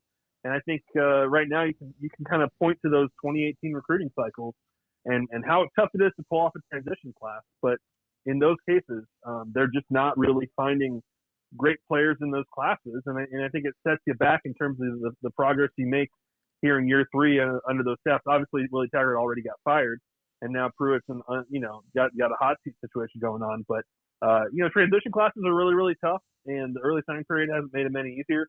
And in the case of those 4 programs, which I wrote a lot about, hopefully folks check it out. It goes to show you just how tough this can be to get that jump start on the transition and a rebuild. I'm going to do the rest of this segment fighting through tears, but Matt, I mean, you bring that up, and then this week at Florida State individually, a lot of those, he's cleaning house. Mike Norvell is, and Tamorian Terry on his way to the draft. Marvin Wilson's hurt, and some of the guys are just like there was a list going around on FSU Twitter the other day of people that are going to transfer, and the general feeling is that okay, fine. I mean that's what he's going to do. He's going to take this thing down to the rivets and build back up. Yeah, look, I think we saw that too more locally. Like we saw how that went with Texas, right? Where when Charlie Strong was only there for 3 years, and then you have a new regime, that you end up having kind of like a lot of gifted players in between, where you've had all these coaching changes, you've had guys that weren't recruited by the staff, the staff's trying to recruit over them and build top recruiting classes and set their culture and all that stuff, and it ends up with a lot of attrition, a lot of players that the new staff feels like, no, we don't need that guy. In the case of Florida State, it's certainly not a very good team right now, but they feel like they've got a clean house there. And for that Florida State 2018 class, I think it's pretty much a lost cause. I mean, other than Asante Samuel Jr. and Amari Gaynor, they've found a couple good players out of it, but the rest are guys that are going to get recruited over. If they don't make an impact this year for Norvell, then they're not going to really be in the long-term plans for the program. And that's where, when you have that sort of, you keep kind of restarting the rebuild. What makes me so reluctant to pull the plug on some of these guys is when you keep restarting the rebuild there, it just takes you several more years to get back to contention. Max, just out of curiosity with my 2 co-hosts here, Florida State and Nebraska played on Saturday. Who would you take? Oh my gosh. I mean, it's tough to compare because Nebraska, we've only seen 2 games, and Florida State's just like getting whooped now. It's not been very competitive at all. So I do think Nebraska would find a way to screw it up probably. So maybe Florida State would, but you take Terry out of it, you take Wilson out of it. I mean, what's the talent gap then, right? Yeah, I don't know. That's like picking 2 underdeveloped nations and telling them to have a naval war and see who doesn't sink their boats first. If they even have ships. Got there, Paul? Yeah. How do you feel about that one, Paul? I think if Florida State had Jordan Travis, they could hang in the game. But if they don't have him, I mean, he went out of the game last week, and even before but if they have Jordan Travis, he can make enough plays to keep him in any game. But other than that, they really, I mean, they can't stop anybody on defense. If the coach walked out to The opposing coach walked out to Florida State defensive huddle and said, here's the list of 10 plays we're going to run. They'd miss them all. They'd miss them all. Well, and with Nebraska, I mean, I think this is probably the week they're going to go make the switch to McCaffrey, and we just haven't seen enough of that kid to have any idea how good he is or how good that offense is with him. They're a dumb football team. I hate it. They're a dumb football team. It's not only that they lack a lot of talent, they're dumb. They're dumb. They've become a losing program, and they're just a shell of themselves. I know you know how I feel some about stat it. the other day. They've run I think 60 plays in the opponent's territory, and they have 3 touchdowns or something like that. Yeah, and then false starts. Kind of like Baylor. You get a false start. 1st and 10's hard enough for Baylor. 1st and 15 seems like you might as well punt, you know? And that's the way it is with Nebraska. And they throw picks in the red zone, end zone twice last week. Sick. If you want to compare how much better the 90s were to 2020, like all our teams were good. There was no Twitter. There was not a pandemic. Like, you can't tell me. Like, I know that the televisions weren't as fancy, but I'll take it. Me too. The 90s were the glory years for sure. Hey, Max, no doubt. Do you have how much interest do you have in Arkansas and Florida as far as an SEC game that hasn't been postponed yet? Florida, Kyle Trask is doing the dadgum thing. And, Sam Pittman, I know he's got the COVID issue, but Arkansas's played pretty well this year. Yeah, that game just got canceled, too. Oh, did it? No, I'm just kidding. Okay, I was like, well, I would have believed you. Well, you never know. We got to check. Yeah, you never know. Well, hopefully we can make it in the next 48 hours. No, I think what a job by Sam Pittman in Arkansas. Like, I was fascinated to see, could they figure out a way to beat Tennessee, because, Tennessee really needed that one to kind of get everybody off of Pruitt. And, Arkansas just whipped them. I mean, this team is, it's so, you guys are seeing it this year. Like, it can be so hard to really make a lot of positive progress in year one. And so what Pittman is doing right now at Arkansas, with the players he inherited there, not making any complaints about what Chad Morris left him, just take these kids, say we can win with them, has been amazing to see. And, I think this Florida offense, I just don't know that anybody can, we thought Georgia was going to have one of the best offensive defenses in college football, and Florida just made them look silly. So I think Florida will probably take care of this one, but, win or lose, you can't help but be impressed with Sam Pittman, and hopefully he gets back from COVID here pretty quickly. What quarterback from Manville are you taking if you got to go play for a national championship? De'Eric King or Kyle Trask? See, I'm more of a dual threat guy. Okay. I would probably go with King, and I would build a more dynamic offense around him. But man, what a fine Trask was. I mean, that's a dude that would have helped a lot of schools in the state of Texas. Max, great stuff today, man. Appreciate you so much. Appreciate your work. Enjoy watching whatever games don't get canceled this weekend right, in buddy. college Take football. Care. That's Max Olson, such a loyal guy with us. Armstrong. Is that you? That was on me. Oh, okay. I said tomorrow on whatever game I was talking about, because I feel like today's Friday. We're sitting in a press box and watching players walking out on the field. It definitely feels like Friday to me. I sent Grayson a text, hey, we'll see you at 3:45 today, right? And I realized it's Thursday because we're playing this. Our broadcast is a Thursday. And there's a chunk of games here on Thursday, and Conley and Center today at 6:30 pregame, 7 o'clock on Sic'Em365 radio. Now, Mickey will join us at 4:30, off week for the Cowboys, but still some movement on the roster and a couple other things as well. I heard him tell a story about what Bill Parcells used to do during an off week. Remind me to ask him about how he would fool the players so they wouldn't bolt as soon as the next day after treatment. It was evil, but it was so smart. Can it be evil if it's smart? I guess so. Yeah. We'll have that with Mickey today. We've updated you as much as we can. A couple of notes from Augusta National and the Masters. Craig, did you have Adam Scott? I think I might have. 4 under right now. Adam Scott on the front 9, so he's right there in the middle of the mix. And there's a couple other guys on the course. Justin Thomas, also 4 under par as he makes the turn. Ricky Fowler, 3 under par, who wasn't even brought up yesterday. And Dustin Johnson, 3 under par. And they're still right there on the front 9 or making the turn onto their second 9, depending on if they teed off at 1 and 10. In fact, Ryan looked it up. Last time they did both tees, it was 2015. It might have been a bad weather. They wiped out the first round. That's the only time you'd think they'd ever do that. I have Adam Scott. 4 also under. Dustin Johnson. 3 under. Tony Finau. He's like 1 under. And then Tyrell Hatton, who I need to stop picking. I think he's even. Finau's 3 under. He's 3 under par. Okay, and but I need to get rid of Tyrell Hatton. He's bogged me down a couple times now, I feel like. So probably not going to pick him anytime soon. All right, so there's that. I didn't look. The reason I did not pick Dustin Johnson, who's been the best golfer in the world, was because of the jinx I put on the poor man the last time and how bad it worked out for me. Was it a Masters? It was the Masters, and he played the first round, and then he withdrew, or I don't know what happened, but like he played, but it was over from the start. I think he was sleeping in that crow's nest too, or the amateurs sometimes get to sleep up there. He slipped down the stairs at his rental house, and then. I wonder if Miss Gretzky was chasing him or something like that. I don't know. I've always blamed her for it. Or he was running from her. Yeah, I wouldn't, but. Run towards her. Yeah. Just kidding. Paulina has parents. Yeah, Wayne and Janet. Yes, yeah. So be nice to her. All right, Bryson DeChambeau, I mentioned earlier, he's at 2 under, finished his round. He had to bounce back his front 9 today. He bogeyed 13, which is a very reachable par 5, one of the picturesque par 5s on the back 9. He started off with a double bogey and then evened it out the rest of the 9 and ended up 2 under par. So he's trying to bomb away. I bet he tried to hit it over those damn pine trees and get it within maybe even a lob wedge, because you can.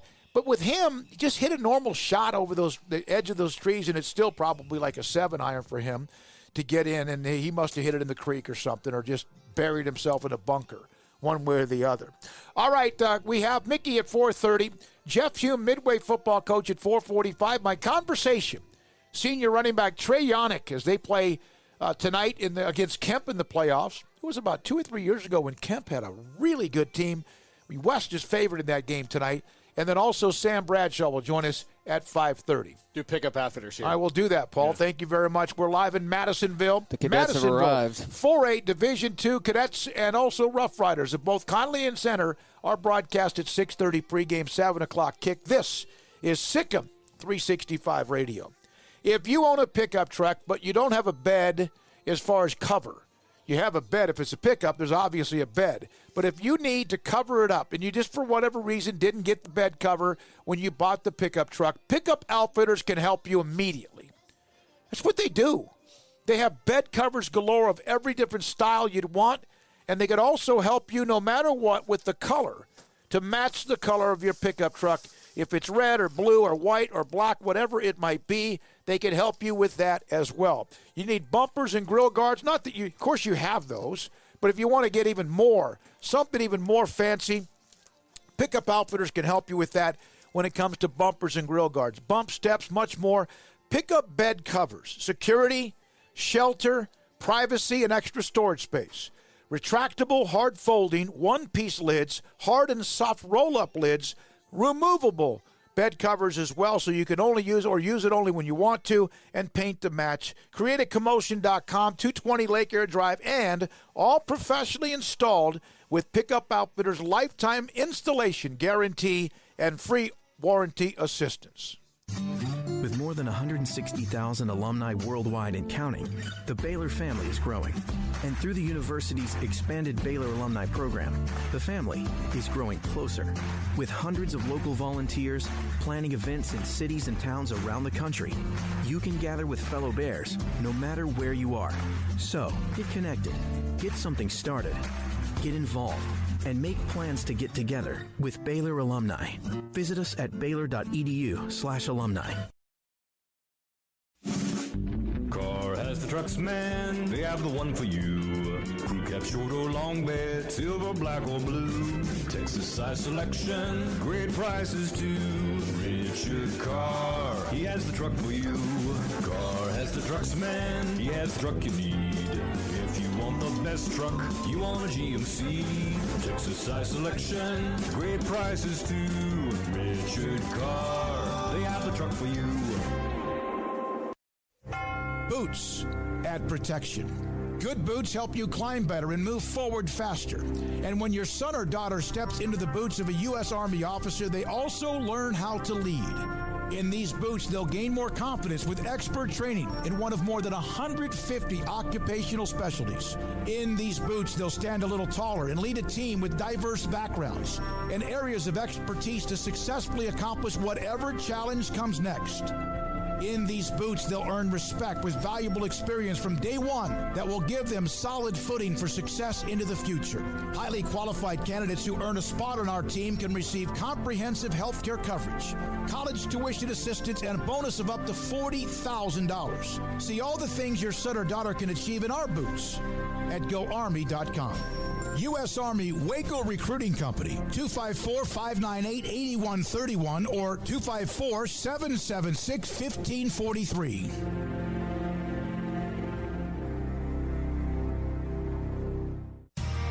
How did Edward Jones become one of the biggest financial service companies in the world? By not acting that way. Financial strategies, one-on-one advice, it's a big difference. And that's why Brad Wilson, your Edward Jones financial advisor, makes sense of investing. Experience the difference for yourself. Brad Wilson, 250 Sharon Drive in Woodway, 254-776-4337. Edward Jones, member SIPC. Boozers is the wedding ring store and more. If you're ready to get engaged or already married and want to upgrade your wife's ring for a special anniversary, Boozers is the place to go. With the largest selection of premier quality diamond engagement rings and wedding rings in Central Texas. They have 7 cases with over 300 styles of rings from top designers like Natalie Kay. Choose from yellow, white, or rose gold, plus beautiful top quality loose diamonds. With an in-house jewelry, they can also custom make anything you want. Bring in a picture or drawing and let Boozers create your one-of-a-kind pendant or ring. They can even use some of your old gold and diamond jewelry to create something new. At Boozers, you'll find a great selection of quality timepieces, and Boozers is the place for expert watch maintenance and repairs, too. They specialize in expert Rolex watch repair for fine jewelry, watches, custom work, and more. Go to Boozers on Valley Mills and Lake Air Drive in Waco. Boozers, the wedding ring store and more. Welcome back to Sic'Em365 Radio. Are you a Sic'Em365 super fan? Then try out our premium subscriptions at Sic'Em365.com. Welcome back into Sic'Em365 Radio. Paul Catalina, Craig Smoke, and David Smoke in Madisonville. Craig, we're going to get Mickey Spagnola here in a second. And we'll talk Cowboys on their bye week. And I'm curious to hear what he has to say about that Pittsburgh game. I mean, not a lot of good. I mean, although there was some fight and whatnot, but I think, everybody involved with covering the Cowboys is probably enjoying the fact that they don't have a game to cover this weekend. I would imagine it's a nice little break given what we've seen so far this season. Not a bad showing last week, and certainly a game that they had the potential to win. But ultimately, this is just a team that's just trying to make it through the season. Get out on the other side okay enough, and head into an off season where hopefully you have some more normalcy. That's kind of the case for obviously everybody, but. Once Dak went down, man, they just threw everything for a loop. It threw everything for a loop, threw all bets off the table, and now it's just a matter of who's going to fight, who's going to show a little something here and there, and ultimately where do they end up, getting a draft pick. Yeah. And look, I've talked to a couple of people that are like, oh, they could still win the division, or they could do this. What is that going to do for them? Yeah. And, not that I don't want them to tank and that, I don't want to watch a team that's not trying, but the Cowboys should not be worried about winning the division. They should be worried about, maybe just win a game first. Win a game. Yeah. Score more than a touchdown in a game. Do that. Yeah, first. I mean, the division title thing is debatable on how important that is, but I honestly don't care about the division titles at this point. It's about far more than that. They've had their fair share of NFC East championships. That's no saving grace of this season. I mean, what is that? It's a passing mention. It's not a banner. It's not something that you really celebrate all that much. I know others might feel differently, but I mean, what is it really? It's an automatic playoff berth, and especially this year, what is it really? If you're in the division that's you're the king good, of trash. If you're in the basically. division, yeah. But if you're in a division that's good, winning the division is a big deal but they're because not of this seeding. year. But they're not. They're in a division from hell. Yeah, they're the it's king not of hell because of buzzsaw. It's a hell because they're all terrible. Yeah, they're the kings of the dumpster, basically. What would you say, guys? Craig, Paul, we're waiting for Mickey. Mm-hmm. Would you bet on any of the 4 teams finishing above 500? No. Like look at that. There's Mickey. No, I wouldn't. No. I mean, based on where they are right now and what's likely to come as the season goes along, which is probably more injuries or more setbacks or even more, potentially bad coaching decisions, and teams getting to that point where we're going to start turning the corner and tanking. So I have no reason to believe that somebody's going to jump up and all of a sudden be good. Philadelphia's 3-4-1, and let's say they piece together a couple of games. 8-7-1. That would be about it. I mean, Washington can't lose 2 more. Dallas can't lose another one to get. I'm talking about above 500 by the end of the only team that has a chance is really Philadelphia. Legitimately, mathematically, all of them do. But they all have the same schedule. Save for one game, that's a different one. So they all have the same schedule, and they're all the same kind of bad. And I don't know if anyone's going to be able to go in like Dallas has done. I don't know if Philadelphia or Washington have done this when they go 5-1 or 6-0 in the division. I know Dallas has done that before. I don't know any of them are capable of that. No. So, in fact, Philadelphia's already lost to Washington. Yeah. New York's beaten Washington twice. We're now joined by Mickey Spagnola. Mickey, just a kind of an impromptu. Would you bet anything that anybody in the NFC East, Philadelphia would have the best chance at 3-4-1, and eventually things even out, would finish above 500? Oh, I thought you were going to say at 500. If it was at 500, I might have taken you up. Above 500, I don't think so. Which means Philadelphia will have to go 5-3 in the last 8. And I don't know if sure they might be, but golly. Ugh. Well, think about it this way: we'll know more about Philadelphia on Sunday, right? Because they got to play the Giants, and the first time around, they needed to score 14 points in the last 4 something to win 22-21. Yep. And scored the winning touchdown with 40 seconds to go, by the way. So, yeah, I'm not sold on them. I've said this, and I probably get some disagreements out there, but if the Cowboys had a credible quarterback playing against the Eagles, they would have beaten them. Oh, yeah. They might have beaten them if the goofy official didn't let the play go after the fumble was recovered, and then they squirted the ball around and returned it for that touchdown. And what did that make it? It was like 23, and it was 15-9 at that time, right? Mm-hmm. So, yeah, there's a lot of weird things that happen to leave them in first place right now. And when you're all bad, you get enough of the weird things go your way, then you end up making the playoffs. Yeah, right. That's all you need is a couple weird things to go your way, right? Absolutely. So, like maybe the guy not calling a legal contact on Jalen Smith when you forced the fumble, finally recovered it and returned it to the Pittsburgh 21. Yes. Yeah, that too. Mickey, will you tell the story about how Bill Parcells would keep the players guessing on a bye week or an off week? The story you remember that, don't you? Yes, I was absolutely. telling the guys here that story today. So back then, there were no rules on what you could or couldn't do during the bye week. And then when they came up with the new CBA in 2011, they basically put a stipulation in the CBA, and they kept it there, that during the bye week you had to give the players 4 consecutive days off, and 2 of those had to be on the weekend. But back then you can do what you want. So Bill wouldn't set a schedule. He'd have a practice maybe on Tuesday and Wednesday, and he'd have one scheduled for Friday and Saturday because he didn't want the guys to go out of town. And then they'd get to Friday, and Bill goes, you know what? I think we'll call off the practices.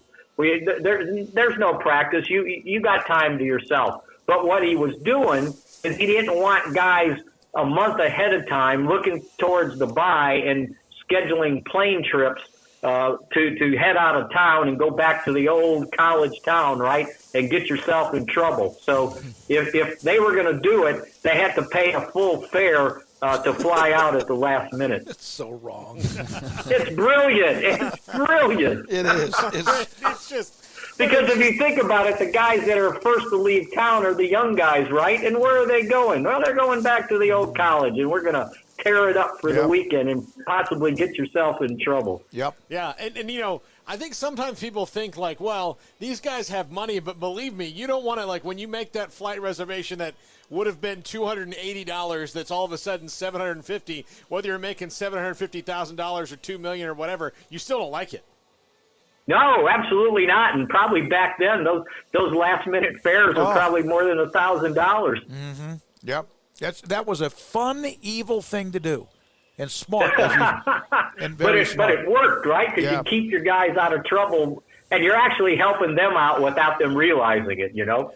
All right, so it's a bye week, off week, and I don't know what their schedule is. Haven't paid much attention to that. Is there concerns about letting them loose because of what the NFL's had the flare-up this week, and things are a little bit dicey around the country, more so than perhaps in a while?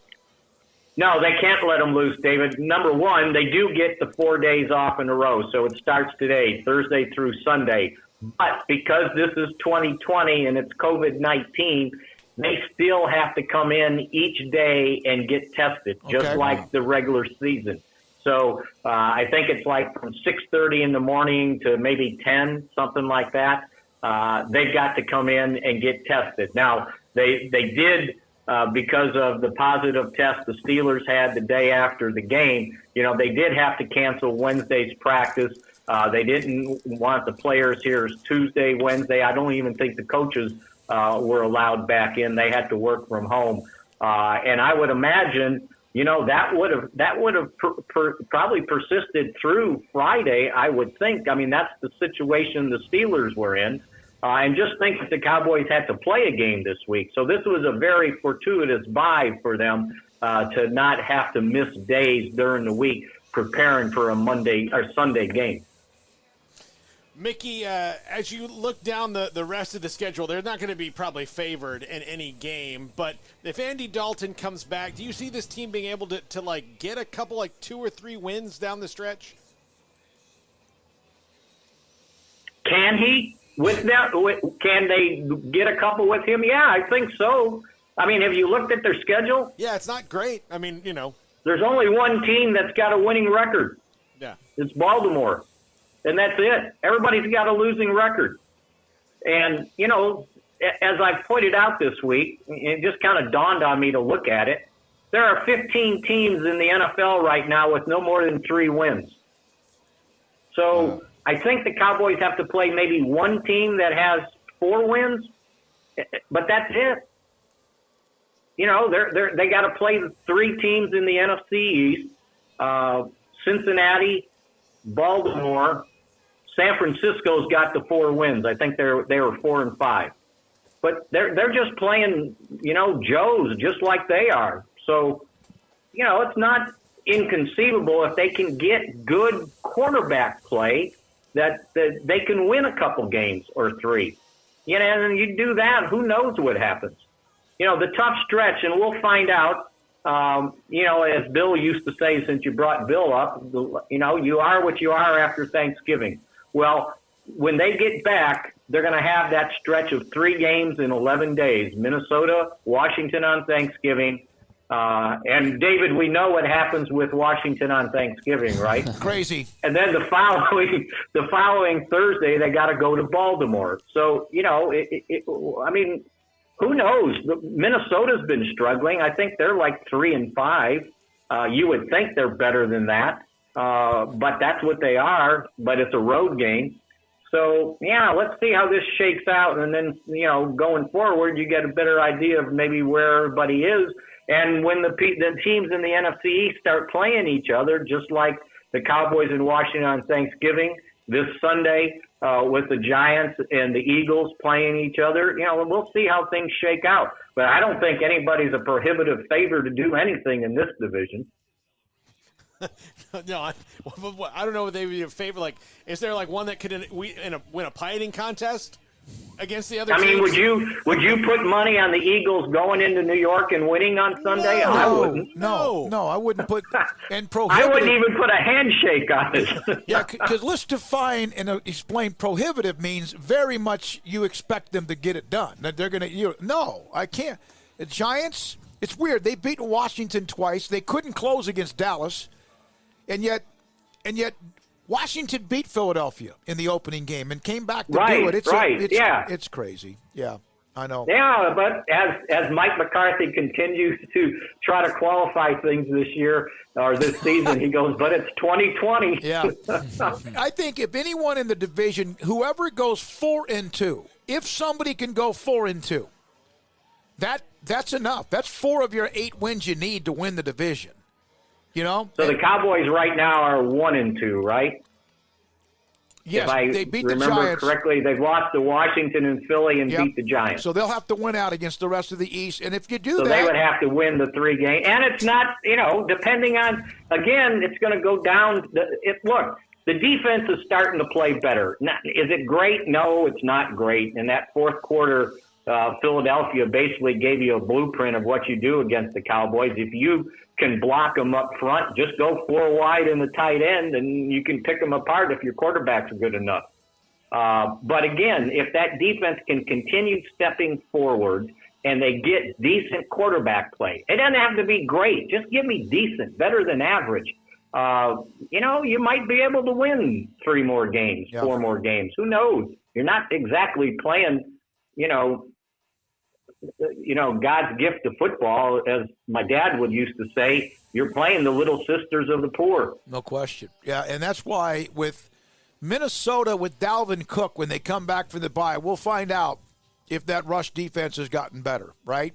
Yeah, if indeed they figured out and everybody knows where their gaps are, right? Because that guy's churning it out. What did he have, 206 this last game? Yeah, something to that effect. He's in a great stretch. They're probably sitting there licking their chops, looking at the Cowboys' defense against the teams running the ball. Yeah, they would. But again, Pittsburgh only got 46 yards rushing, and they stopped them to their own detriment because they just said, you know what? We're taking the fourth quarter. We ain't playing with a running back. We're just going to throw the ball. Took Connor out of the game. You know what? I thought Pittsburgh was arrogant in some ways. There were 3 consecutive plays where they just said, well, they're going to – and Dallas just – you know what? God bless them. They did try to tighten it up, and they did in the running game. Mickey, do you expect to see them stay in that bear front, especially with Dalvin Cook coming up after the bye? Well – I mean, they had all those guys around the line of scrimmage because there was no running back. So they basically went to a dime defense, right? Mm-hmm. And they took one of the safeties to act like a linebacker. They were only playing with one linebacker from 2:13 left in the third quarter to the end of the game until they got the lead, and then they went back to a normal offense. But against 4 wide and the tight end, they just had 4, I can get my math right. 4, it was like a 4-1-6 defense, and playing with a lot of safety. Sort of like, New England started doing that too. Now they used a few more linebackers and fewer defensive linemen, but Jalen Smith was the only linebacker out there for that last quarter and the third. Mickey, thank you, man. Appreciate it. Enjoy your off weekend. Off weekend, yeah. Probably an off Saturday, maybe Sunday too, but I'll be watching football. Thank you very much, Mickey Spagnola, DallasCowboys.com. Thursdays with us at 4:30. Appreciate him. Earlier today, we had Clint Zander from Bosqueville High School football, the opening night of the playoffs, 6:30 tonight, Conley and Center. And then some classifications, by the way, they don't start 5A and 6A for another month, a little over a month, 4 or 5 weeks, in fact. And by the way, on the Midway story, Craig, that you brought up about them having a flare-up, I've spoken to a couple of people, including Brad Shelton, the AD. If anything was to change, it wouldn't be till tomorrow morning. But as of right now, it appears as if their game with DeSoto will go on as planned. And that's a playoff game, really, for both teams. The winner is in the playoffs, just like the game between Mansfield, Waxahachie, then Duncanville, Cedar Hill are both in. It's just a matter of who's the number 1 seed and who is the number 2 seed. On Tiger Woods' 68, Paul, it's his best ever opening round at the Masters. I mentioned that. I'm not so sure he's ever shot 69, much less 68. It's his first ever bogey-free opening round at the Masters, and it's also his first bogey-free round in a major in his last 106 rounds. He's locked in. Look, this is Tiger's tournament. But starting the back nine was a huge advantage. Yeah, well, they should let him do that every day out of respect. I think they should let him play the course in whatever order he wants. If he wanted to go 1, 9, 11, 14, they should let him do it because did they ever jack-proof the course? No. Did they ever Phil-proof the course? Well, Phil proofs his own courses, but they never did that. Phil's fairways are in areas we don't understand. Yeah, exactly, but they never did that. But let's say if DeChambeau goes out and shoots 14 under this week and blows it over, are they going to change that up? I hope they do. I mean, if that's what they did for Tiger. But they did that in the late 90s. Yeah, I know. And it took him a while to win one again. Yeah. Once they did that, or early 2000s. He won it in 05. Yeah. Which was the last one until 14 years later. Yeah. All right, that's just some of it. Again, Paul, a lot of Eagles out there. I saw Webb Simpson had an eagle on 13. I think Paul Casey had an eagle today. And of course, the course was pretty – it was probably beatable today. A lot of underscore because it was somewhat damp. And, man, then you could shoot right at the pins and those crazy undulations that they bury elephants in some of those greens. It's not quite as treacherous as it normally would be. All right. In fact, the article on PGAtour.com, it said about Tiger, like old times at Augusta National. I mentioned DeChambeau.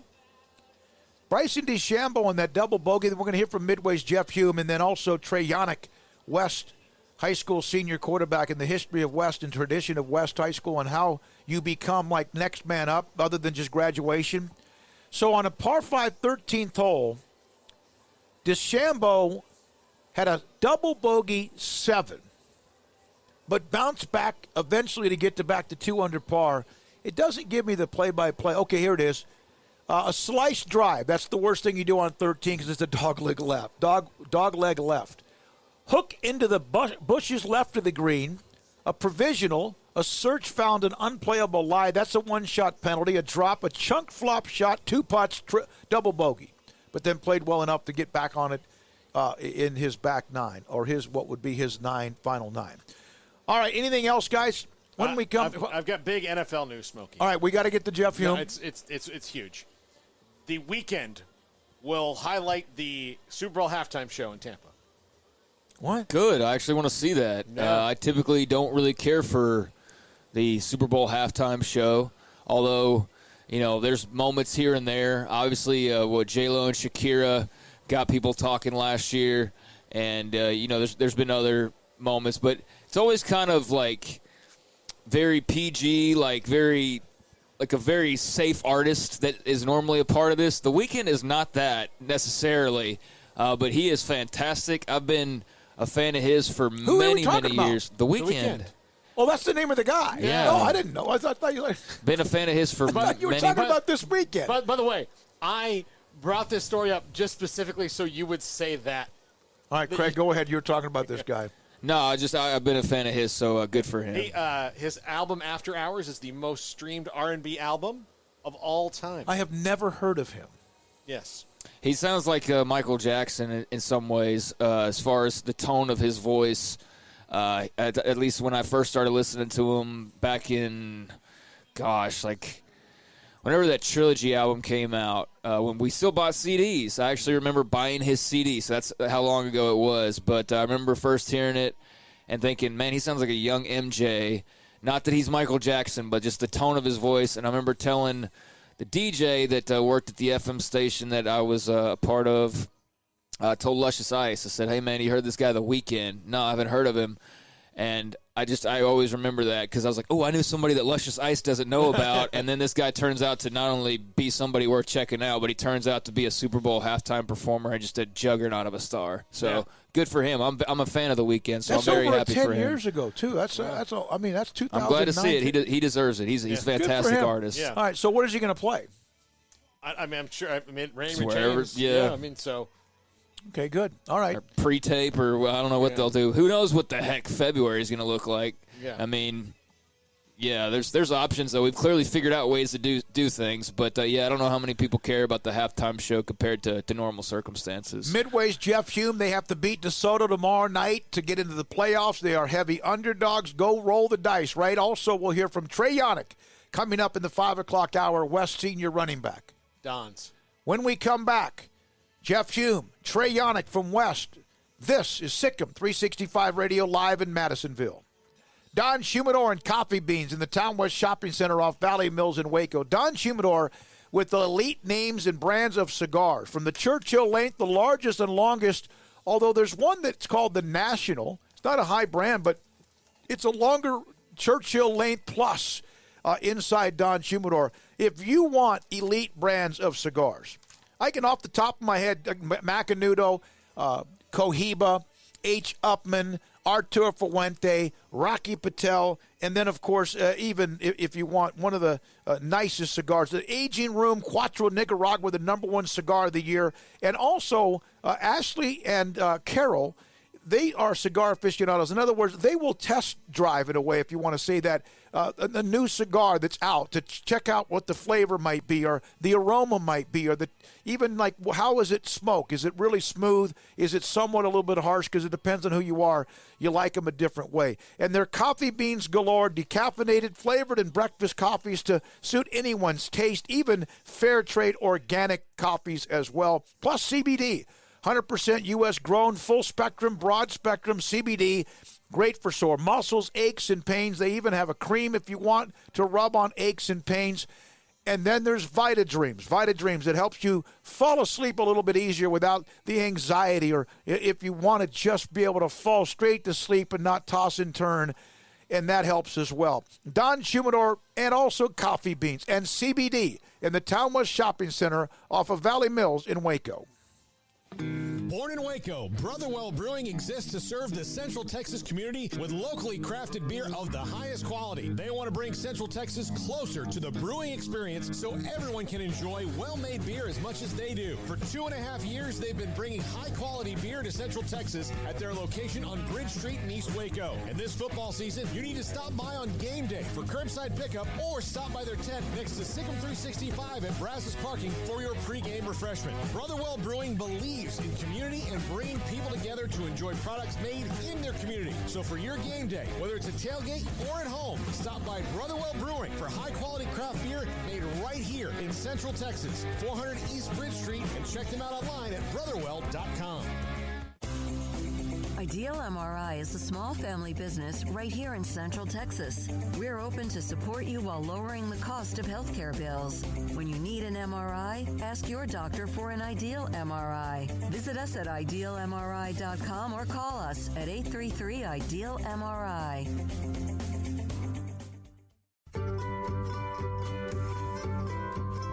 You want to know why Stonewood Dental is so successful? Listen to what happy customers have to say. It's pleasant. It's different than any other dentist office. I really feel like they care. And it's not that you're here for 2 hours waiting on someone to take care of you.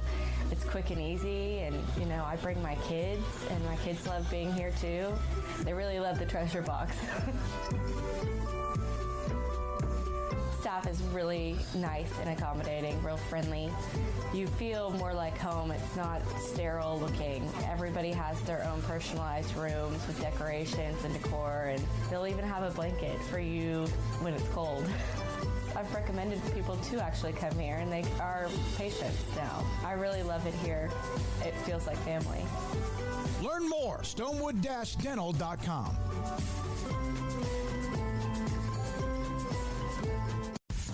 Texas Farm Bureau Insurance has protected fellow Texans with auto, home, health, and life insurance since 1952. With more than 260,000 square miles of land and 27 million people, that's a lot to cover. Whether you're wrangling cattle or wrangling kids, we're proud to protect Texans in all Texan ways of life. Stop by and see our agents at one of our 3 McLennan County locations. Coverage and discounts are subject to qualifications and policy terms and may vary by situation.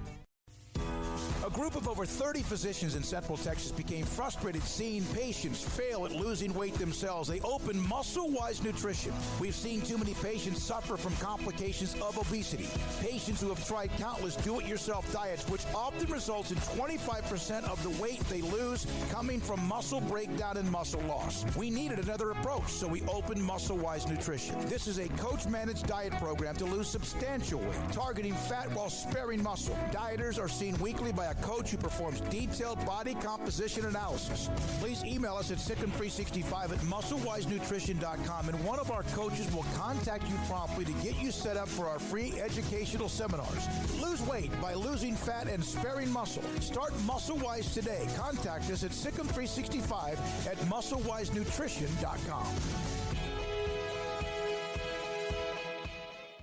Hi, this is Jeff Hume, head football coach at Midway High School, and you're listening to Sic'Em365 Radio with David Smoke, Paul Catalina, and Craig Smoke.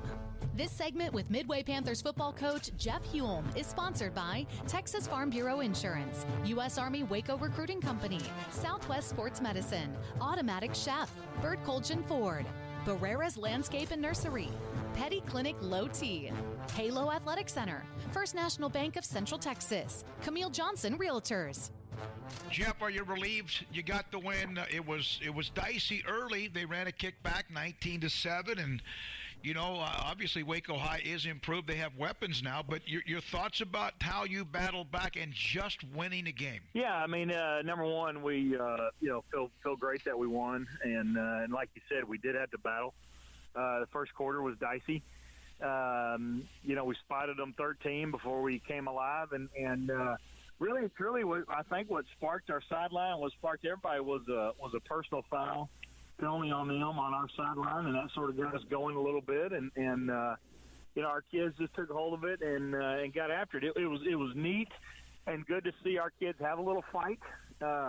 You never want kids to get personal foul penalties or unsportsmanlike penalties, but to be able to battle and to show some grit, I think that said a lot about our team. Childers had a big game rushing, and also he threw the ball well. Zach Stewart came up big for you. Obviously, Johnson was good for you as well.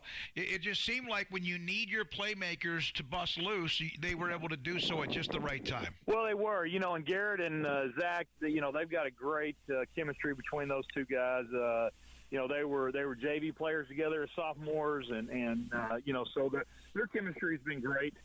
Really throughout their high school career, and it was fun to see those two, have the kind of night that they both had. And James has been a workhorse. He's been a workhorse for us really ever since last year when he would come in and spell Will Nixon and give us some tough yards, and that's what he's been able to do the last three games. And it's fun and good to see him have success. Now it's Duncanville, and they're maybe as good a team as there is in the state. We know their last couple of years they've had heartbreaking losses in the state championships, and perhaps the best team in not only state of Texas but the country and North Shore.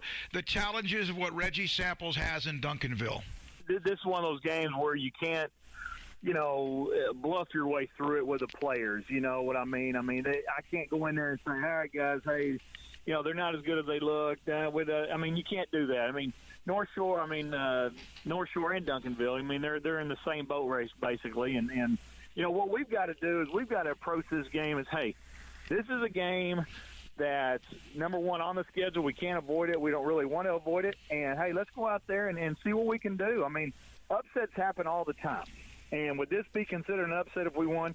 Absolutely. It'd be a monumental upset in the state of Texas. And, my message would be, why not us? Why can't we go out there and beat them? They put their shoes on 1 foot at a time, and just like we do, and get after it. Now, they got some big bad players, and you know what? But you still got to play the game. You got to snap the ball, run the ball, catch the ball, block and tackle, and let's just go out there and give it our best shot and see what happens. Looking for quality plants at great prices? Barrera's Nursery and Landscape Company at 201 Sun Valley Drive in Hewitt is the place for seasonal plants, shrubs, trees, and perennials, as well as bulk material of landscape rock. Barrera's Nursery and Landscape has been locally owned and operated for 22 years. Give us a call at 666-9806. That's 666-9806 for all your landscaping needs. Barrera's Nursery and Landscape Company. Open Monday through Saturday, 8 until 5:30 on Sun Valley Drive in Hewitt. Automatic Chef Canteen is a full-service micro-market vending and office coffee provider with state-of-the-art vending equipment, a wide variety of products, and offering custom-fitted micro-market vending office coffee solution for your employee break room. You want a full break room solution and workplace oasis? Well, Automatic Chef Canteen, locally owned and operated for over 50 years in Central Texas, also includes in-house mechanics on call 24/7 for fast, reliable service and maintenance. Automatic Chef Canteen, 6900 Imperial Drive, AutomaticChefCanteen.com.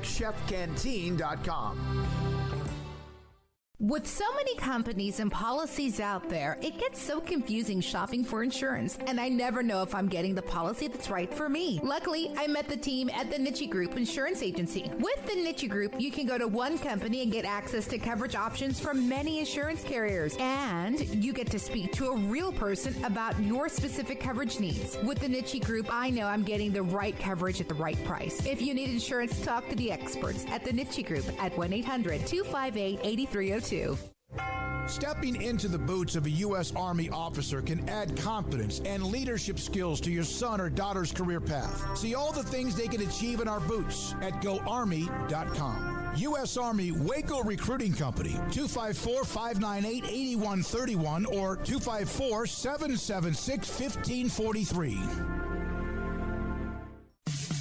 In the market for a quality metal building? Since 1943, Pioneer Steel & Pipe has helped Central Texas residential and commercial customers with metal building design, panel options, building components, and trim options. Pioneer Steel & Pipe's residential line is energy efficient, offers low maintenance, reduces insurance payments, is impact resistant, and carries up to a 45-year limited warranty. In addition, they can also help you find a metal building contractor for your project. Pioneer Steel & Pipe with locations in Waco and Bryan and at pioneersboys.com. Let's face it, some people just like driving around in the new.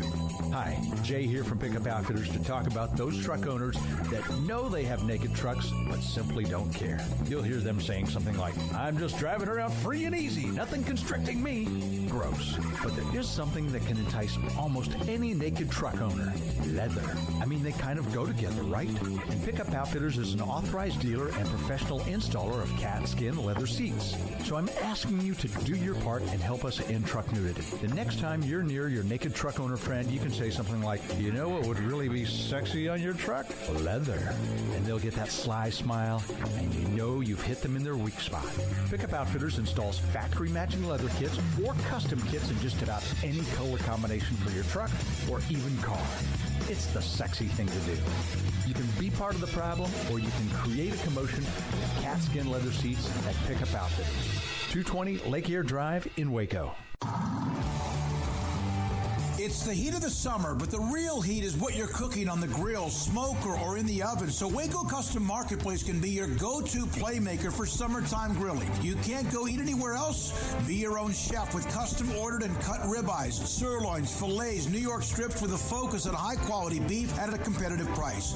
Waco Custom Marketplace also has fresh deli cuts with sliced turkey, ham, pepperoni, or corned beef. Waco Custom Marketplace also your home for the freshest seafood in town. Salmon, shrimp, mahi-mahi, great priced chicken products, whole birds, tenders, chicken breast, and wings. Waco Custom Marketplace with smoked items unique to Waco, house-made bacon, summer sausage, boudin, hot links, and German sausage. Every seasoning for every occasion, grilling, baking, or frying. Your hometown grocery store with canned goods, pasta, fresh baked bread, buns, chips, sauce, condiments to pickles, charcoal and lighter fluid, cold beer and wine, best kolaches in Waco, mouth-watering cinnamon rolls, and here for the community every single day, helping you avoid the long lines in crowded stores, serving quality products to the Waco community. Go online for the weekly value boxes. Family owned and operated Waco Custom Marketplace, 425 Lake Air Drive in Waco or WacoCustomMarketplace.com. Welcome Welcome back to Sic'Em 365 Radio. The 5 o'clock hour is sponsored by Edward Jones Investments with financial advisor Tom Albers, staying in touch with you and your money through these difficult and changing times. Edward Jones, making sense of investing. Now here's David Smoke, Paul Catalina, and Craig Smoke. West senior running back Trey Yannick with us on Sic'Em 365 Radio. West about to play against Kemp in the 3A Division I state playoffs after a very nice run, and it's been a heck of a year for Trey Yannick, and Trey joins us now. Trey, you're putting up some big numbers, no question. Rushing yards, you've done that before. Rushing touchdowns, you've done that before. Game, season, career. What do some of those numbers mean to you when you look at the history of West high school football? Well, it means, we've had some great role models here at West and, athlete-wise, student-wise. And we have a great O-line this year, and we've always had a great O-line. We're always working with them, and that's where it all starts for us. So, that sets a platform for us as running backs in the backfield to make some plays. And I credit most of my yards to them and doing what they have to do and everyone doing their job right for us to be successful. You mentioned role models, and a lot of people perhaps around West know this story, but not a lot that we're playing this interview do. You were younger in high school, I believe it was, and Preston Johnson, one of the star players at West, 3 years ago or so, would tell a story about how he maybe sparked your interest in playing football and wanting to be successful. Well, my sophomore year, 2 years ago now, or almost three, there was a senior here at West named Preston Johnson who was a running back, and he was star athlete, good football player, and I was just getting into high school football and working my way through high school and navigating my way through. Well, after that year that I played with him on varsity and stuff, there's a tradition that goes on here at West where we pass down gloves or some memorabilia that we play with, and he gave me his gloves at the end of the senior year and just said, hold on to the ball. And so, I took that to heart and worked every day with that, knowing in the back of my head that I'm carrying on a legacy here with all the athletes that played at West, So I thought that really motivated me and was a really big player. And, it goes for all positions, running backs, linemen, receivers. We're all here together as a team and make bonds as family together. Did it matter because it was Preston? Not that any of them who would have handed you a pair of gloves, that would have been great because of the history tradition there. But was it different because it was Preston? Well, it was an older role model in my life, someone that, was older than me, but I could still relate to. So, it make it, the cherry on top of that, it was Preston Johnson. He was, renowned athlete in West, very good running back, power lifter, just well-known guy, very, religious. Everyone just wanted to be Preston Johnson. I just didn't think that he even knew who I was. But we, that really sparked me to become a leader in my school and, step up and fill those shoes one day, even though that they were big to fill. But it was, it was just moving, knowing that those guys, you seem like, I was a sophomore at the time, that they don't even recognize you and don't even know who you are. And at the end of the day, knowing, everything about you. You don't know when your last game's going to be, and you hope it's going to be like a long time from now, like late sometime even in December. Have you already picked out what you might do, who you'll give the gloves to, or is that even on your mind right now? I have an idea of some younger guys that, we've even took under our wings, and, we're all a team. We're all, it doesn't matter age, where you're from, what you believe in, what you're doing, nothing like that. We're all a team. You're a football player on the field, you're a football player off the field. You're all one person. So, right now, I think my priorities are more on playoffs, but I think I have a general idea. So let's go back to April 17th of 2013. Everyone knows this story, and sometimes it's a scar. It's not easy. A lot of cities throughout America, not just in Texas, have stories of when tragedy occurred or something really bad occurred, and you never want to be a part of it. But you, my goodness, were right in the middle of what happened when the fertilizer plant exploded. Do you remember where you were and what you were doing that day? Yeah, I was back in middle school, back in the old schools at West, and that night I just got out of church, and me, my mom, and my sister, my mom who had taught church class and that, done that day, and my sister who was also attending Catholic church classes, we were coming back, and we stopped at a friend's house right by the fertilizer plant just to, take in the view because they had blocked all the roads out to my house, and that's when it had exploded, and we retreated out of town, and my dad took care of what was left of our house and helped save it from some storms that were coming that night. But it was an event. Crazy. Never thought it happened to me. How was the house? Was it just wrecked? Because I was able to, at the time, the superintendent was Marty Crawford. He's now in Tyler. And about a week later, he reached out to me and my son Craig, and he said, I want to let you guys see so we could put it in perspective on the radio. And it was like, again, it looked like a war zone. What do you remember when you went back to your house for the first time? I remember that next morning coming back into town, and they had obviously, there was a lot of confusion on what caused the explosion, and a lot of people were still being treated for, and a lot of search and rescue going on. And so I live just outside of the city limits, about a half a mile away from the fertilizer plant. And my house, they had set up zones where civilians can't go inside of the city limits unless you live there. You're a resident. You're just getting your possessions. And so we lived just outside of that. And so there were news channel vans all down my road trying to take in the view. Well, my house, all the windows are blown out, and some of the structural beams in the roof and stuff were broken, and drywall, and just things of that nature. The only thing left standing was pretty much just the skeleton of the house, the frame and brick, and things of that nature. But I just remember going through my room and trying to take things that didn't have glass in it, things that didn't have drywall in it, and that were salvageable. But that was, I probably left with maybe a garbage bag full of stuff after that. Was there anything that you lost other than just obviously, the house? Was there anything that you didn't find that you wish you could have found?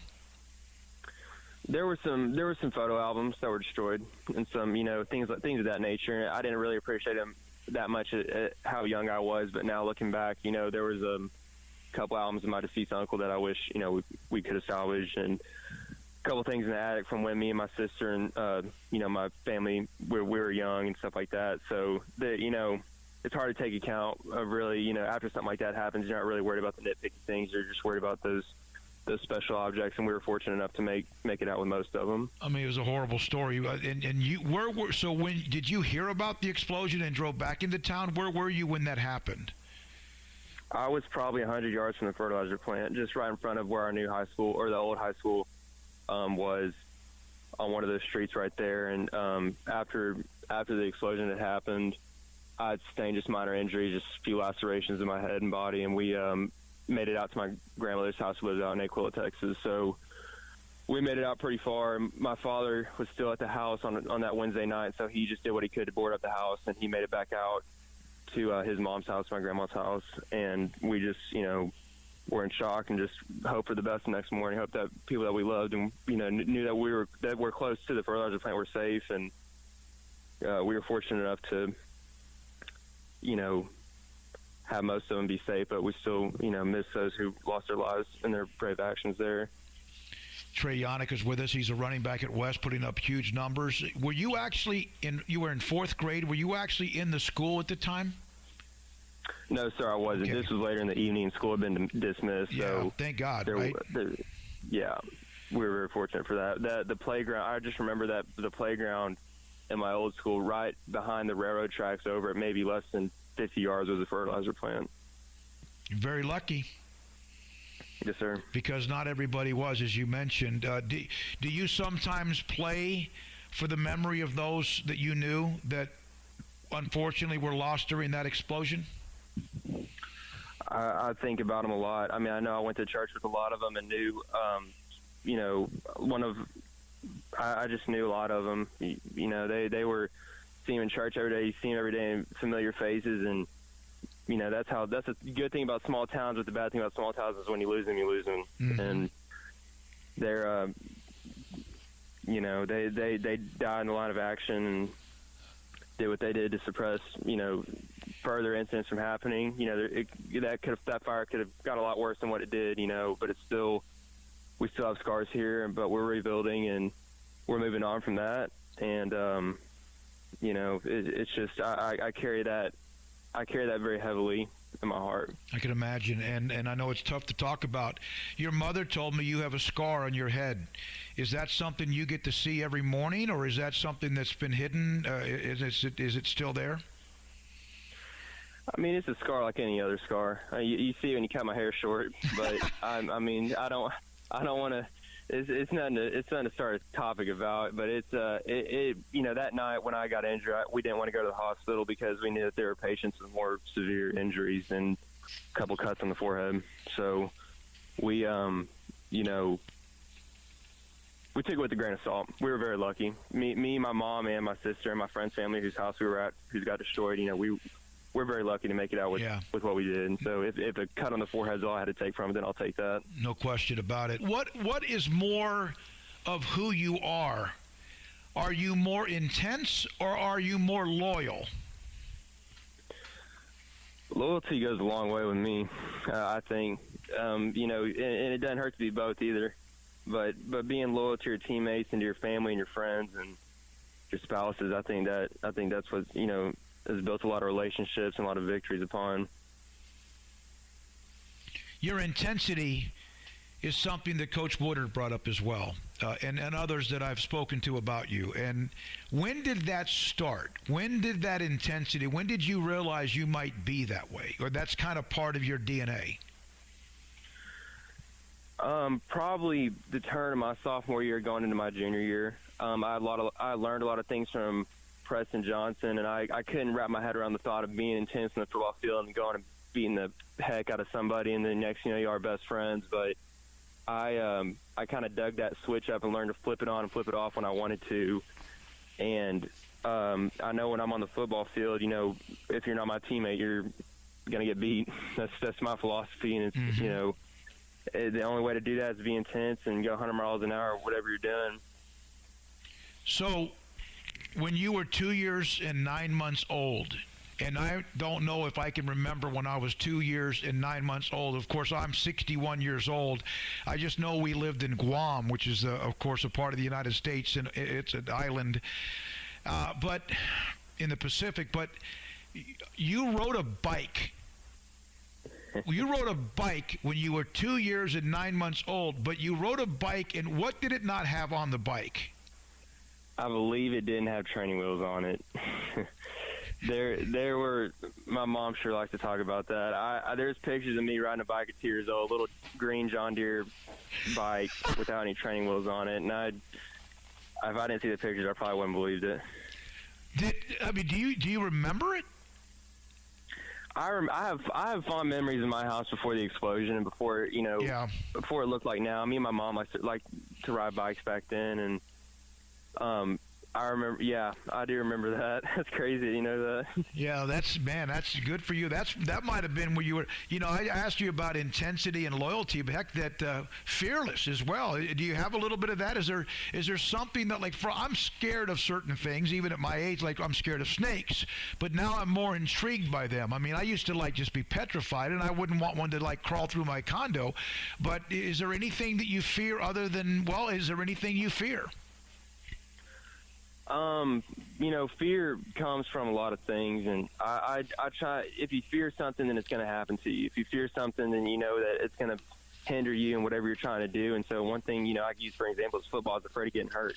Yeah. And that hindered me from playing at my best ability. But once I realized that you're only going to get hurt if you think you're going to get hurt, and you don't play at 100 miles an hour, and you don't strength and condition your body, I haven't had an injury that has, and got, knock on some wood, and I've been fortunate enough, and that is the nature of football. But I fear things like losing a family member. Sure. And losing, and snakes specifically. I'm not too afraid of snakes. I live out in the country. You can't fear snakes too much. But I fear more practical things like something happened to my sister, or something happened to my mom or dad, my friends, or family. We suffered a loss of Jacob Bates, and that scared the crap out of me. Right. I know that for sure.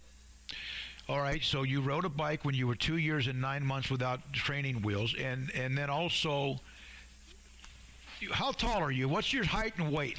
What are you? I'm 5'10", 180. And you put pads on, and you can do a backflip? Yeah, that's one of my little things that I could do. I used to be in so cool, and gymnastics, just tumbling. And I learned to do a backflip on the ground. And I don't know, I doubt there's any film on it, but before every game I do a backflip when we're stretching just to get warmed up. That's something that people would fear, doing a backflip. I remember it took me a while to do that off the diving board at the swimming pool. You're built a little different, aren't you? I guess so. I don't know. Anybody could do it. Well, you can if they believe in themselves. There's no question. And you keep going back a lot of times to what Preston Johnson meant to you when he handed down the gloves to you. Did you believe in yourself until that time? I think once Preston said, hang on to the ball, he saw something to me that I didn't even see in myself yet. And I think, one thing being a football player is you can't have any self-doubt. And I knew at that moment in time when he handed me those gloves in that playoff locker room, I knew that I had self-doubt in myself, but he didn't. And he knew what I was capable of and what I was going to do one day. And I just thank God that, he saw that someone was confident in me. And then, right behind that was Coach Wooder and my parents, always my parents. My parents trusted me before I even trusted myself. Mm-hmm. But that was, that was really the start of the snowball effect for my high school football I'm career. sure you still would have been successful, but do you sometimes wonder, had he given those gloves to somebody else? I do. And I think sometimes we'll be in game situations, and I think, like, what would Preston do? Or what would, even we had another running back behind him, Hunter Klisch, I think, or not Hunter Klisch, Kane Klisch, I think, what would they do? Sometimes, like, what would he think? How would he make this play? What would his mentality be? And I just kind of try to put myself in the mindset of the greats and the ones that, set the example for us and, the people that we want to be one day when we were seniors. I know I try to put myself in their mindset, and Preston stood out to me just because he took a chance on me, but I still think about all those dudes. What about the fact you're chasing some of the things he did as a player, some of the yards per game, or you've set that record, I believe, yards per season rushing. I know that it's about winning. You got to beat Kemp and move on, and you guys have had a nice year. But is it almost interesting that some of what you're breaking or you're chasing are some of his numbers?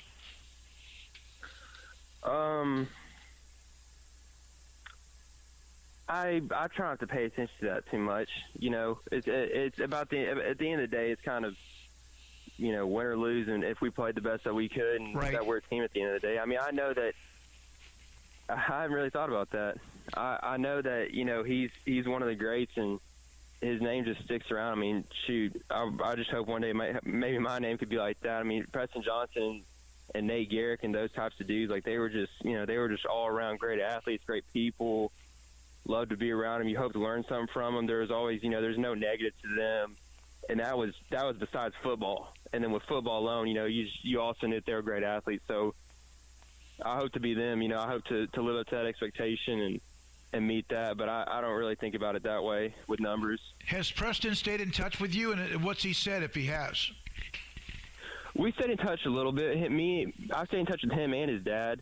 His dad likes to come to a lot of the home games, and Preston will make it to the away games if they're close to where he's working. And he's just saying, I'm proud of you, man. I'm glad that you're, carrying on the legacy. You're a heck of an athlete, and, it's different watching it from the stands and playing on the field. I'll tell you that much. Just enjoy it. And I take it, to heart and listen to him.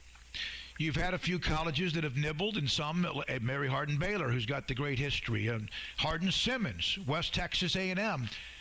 Do you feel like people know who you are? Is there a chance that, that they're, and it's been a weird year because you couldn't do things this year, that maybe you could have gone to a couple more camps or whatever? Is that something that's on your mind as far as college football?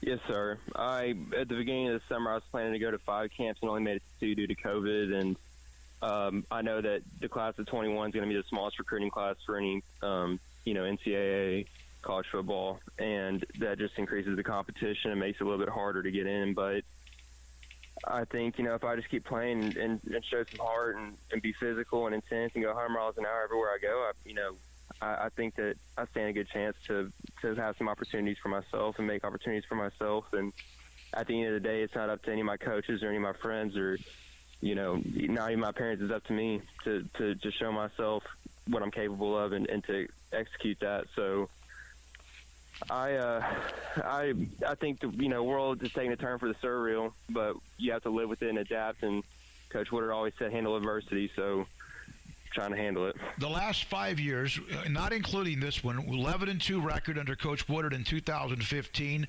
Next year they dropped, they still made the playoffs. Then 10-3, I guess that would have been your freshman year. 8-4 the year that you were a sophomore. Then last year you made the playoffs, but it didn't end well. You were 4-7, and you played a really tough schedule. Had some things going on early in the year as well as a team.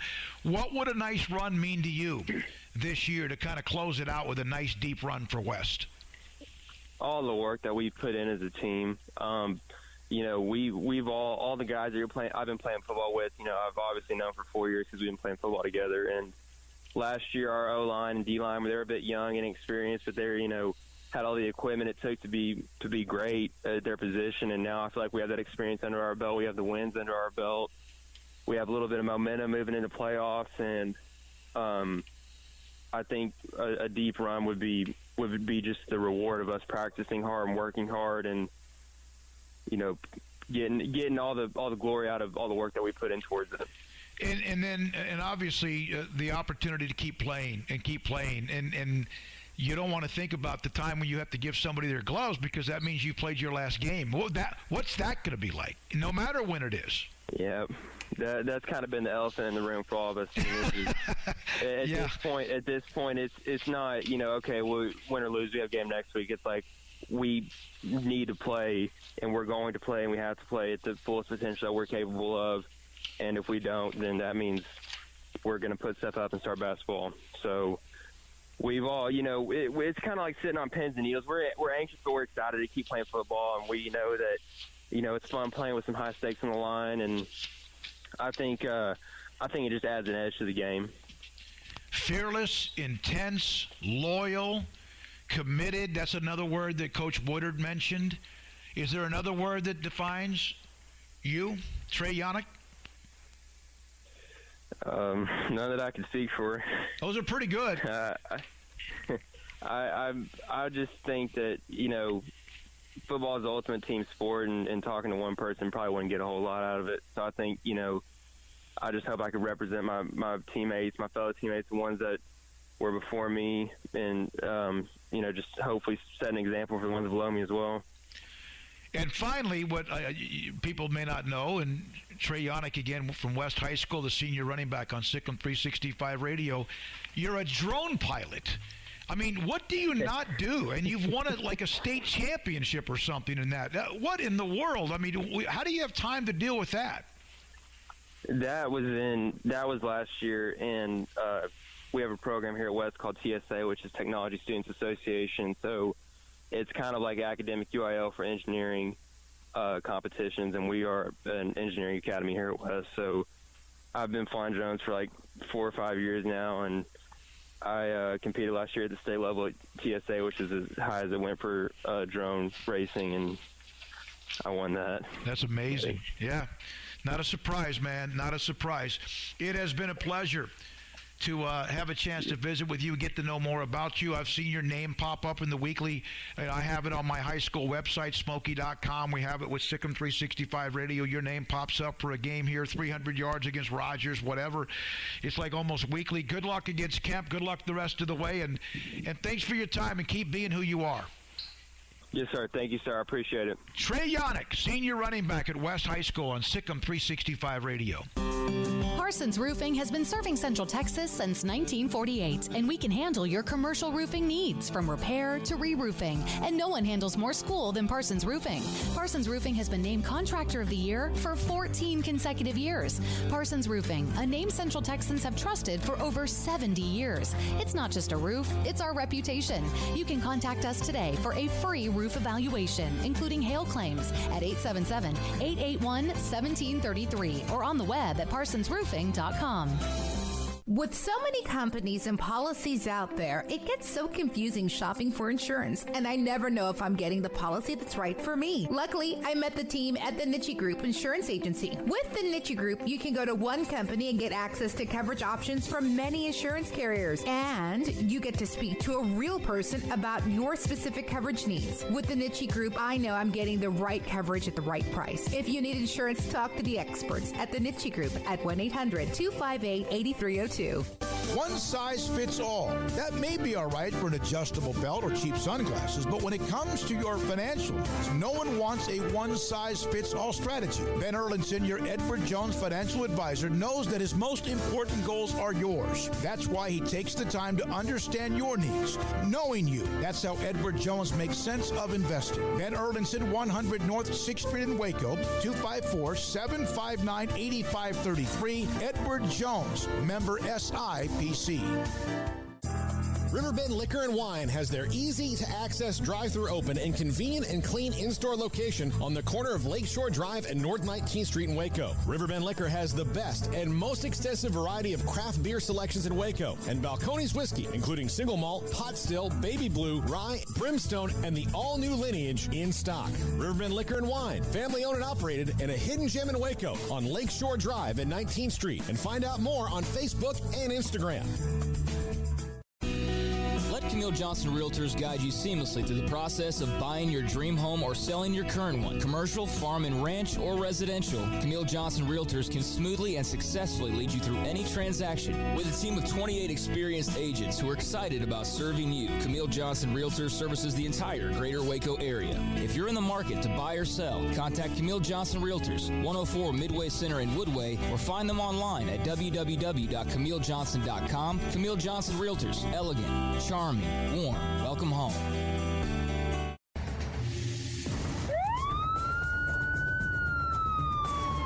If you or a loved one or friend has been arrested and you can't afford bail, trust Terry and Chase Chapman at Chapman's Bail Bonds, covering Waco and McLennan County for over 25 years. Chapman's can bail you out anywhere with experienced, knowledgeable local agents who are committed to serving you professionally, respectfully, and with the highest integrity. Chapman's understands your privacy is important. Your freedom can be secured fast when you use Chapman's Bail Bonds. Open 24 hours a day. Payment arrangements available. Call Chapman's Bail Bonds. When you need help, 254-754-1603. When you ring, we'll spring. At Ideal MRI, we feel blessed to be part of the Waco community. We're a small family business here in Central Texas. At times like this, the cost of healthcare has never been more important. And unfortunately, significant illnesses and injuries still occur. And that's why Ideal MRI is open and here to serve you through this difficult time. So if you need an MRI, ask your doctor about Ideal MRI. You can schedule online in minutes at idealmri.com or call 833-IDEAL-MRI.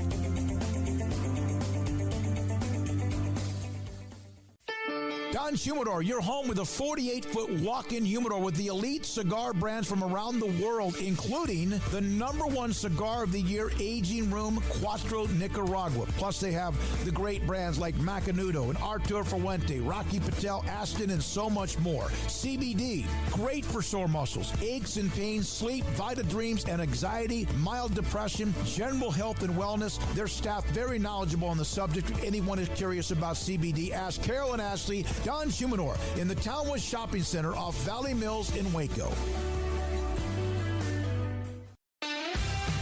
Welcome back to Sic'Em365 Radio. Log on to the Willis Law Firm chat room on Sic'Em365.com. All right, here we go, this 5 o'clock hour. An hour from now, we start our pregame. Connolly and Center, Class 4A Division II by district game here in Madisonville. So just 2 games in the Big 12 this weekend. TCU at Morgantown against West Virginia as both those teams try to stay alive. And then there's Baylor in Lubbock against Texas Tech.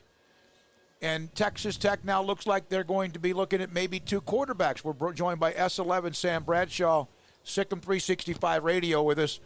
And, Sam, does it matter? What differences does Bowman bring to the table, who seems to also be an interception machine at times, or Columbi, the quarterback who it looked like Matt Wells wanted to go with from start to finish, and now they might go with 2? Well, first and foremost, thanks for having me on. The interesting thing about them is Bowman almost never gets sacked, and Columbia makes a little more plays in the air when you look just in terms of yards per attempt and things like that. But they both got a very similar touchdown to interception ratio. But when you factor in the sacks, like if you use sacks as an adjustment on your yards per attempt, they're almost identical after you take the sack yardage out. Now, I do think Tech is a little better off with Columbi in there just because his ability to extend the drive.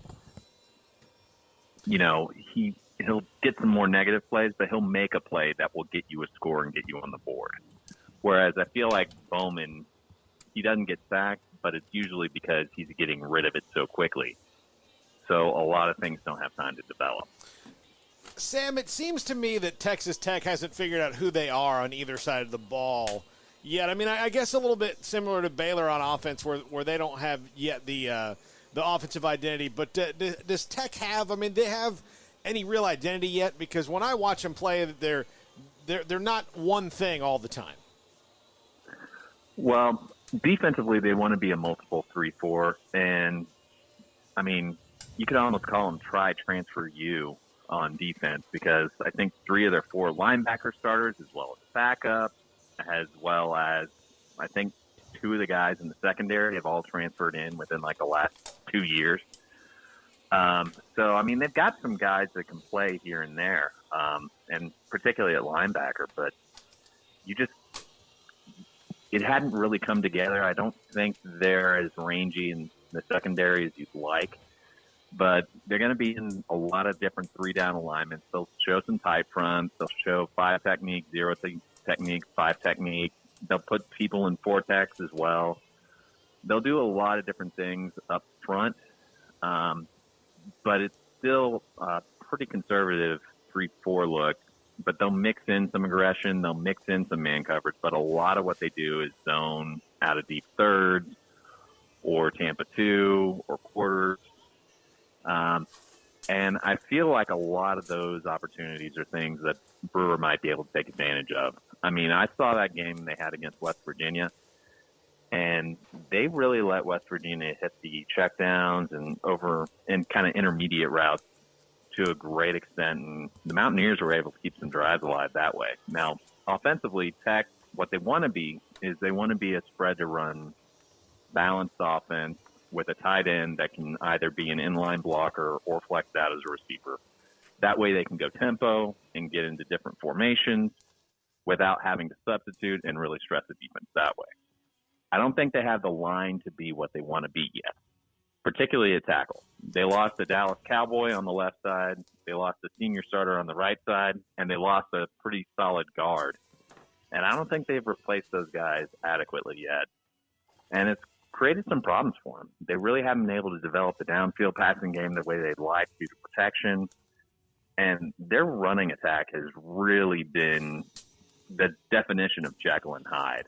You know, one of the things I track on the stat previews I do is outlier run. You know, if your run is longer than 20 yards, what happens to your average if those kind of runs are taken away? Every once in a while, like a 17 or 18 yarder, I'll consider in that category. Basically, Tech's getting 2 long runs for around 55 yards each game, but the rest of their tailback carries are averaging 2.5 yards. That is the definition of feast or famine. Sam, obviously Terrell Bernard is a huge loss. Looks like Ashton Logan will be a part of replacing him. You mentioned what you said about a Texas Tech. I mean, there's some opportunity there for this Baylor defense. What did you take away from last week that you liked, and how do you see this defense changing, if at all, now with obviously having to replace your best player on that side of the football? Well, anytime you lose a guy that's as good as he is, it's obviously a blow. I think Abram Smith will give you what you want athletically, but we haven't really seen him in extensive snaps at linebacker. Now, I do think some of what he's doing, depending on what formation Tech happens to be in, he might draw some more coverage assignments because remember, the will linebacker in Robert's scheme is always to the passing string. So, for instance, if Tech's in a formation where that tight end is split out in coverage, he won't have to be in the box quite as much. That said, if he's in there, he's going to have to fight in a phone booth. And, you knew that Terrell Bernard would do that really well. But, Abrams somewhat new for the fans' eyes, at least. And it's going to be anyone's guess how he's going to do it. It certainly doesn't help. But then again, Tech is also not Oklahoma when it comes to running the ball. So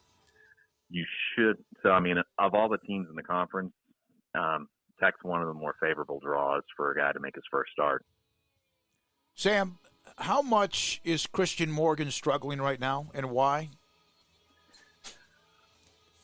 Well, I think Iowa State had a couple good plays where they isolated him well, and those tight ends can be a bit of a matchup. Because the thing that's tough with them is they show you a lot of different looks, and you've got to be sound against the run, and you got to be sound against the pass. And they did a good job drawing some stuff up.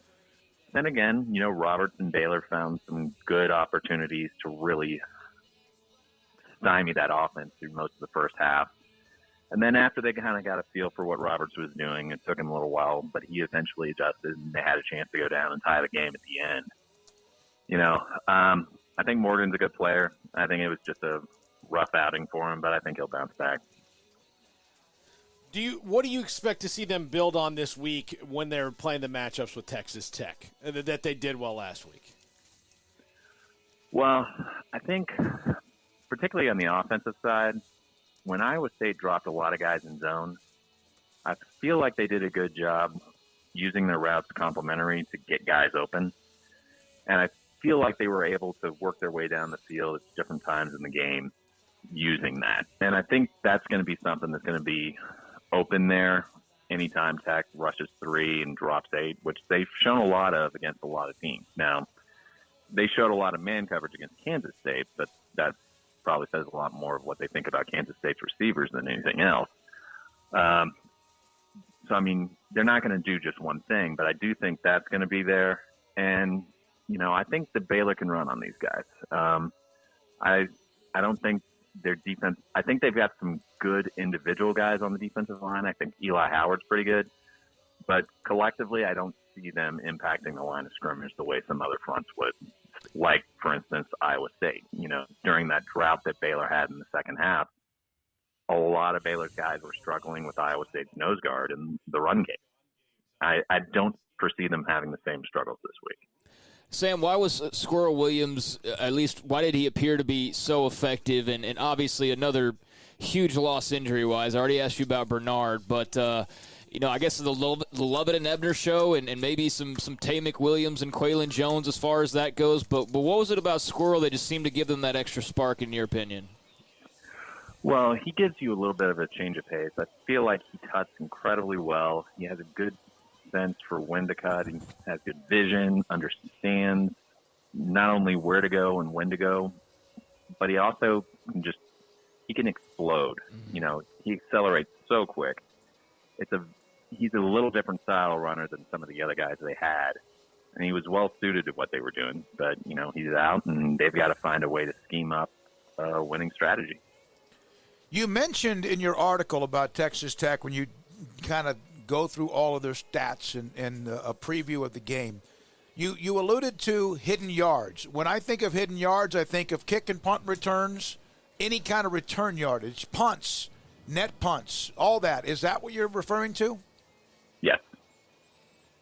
I'm referring to the difference in average starting field position and then creating kind of a per drive division of that. So let's say you had 10 drives in a game and you had 100 yards advantage in overall field position throughout the game.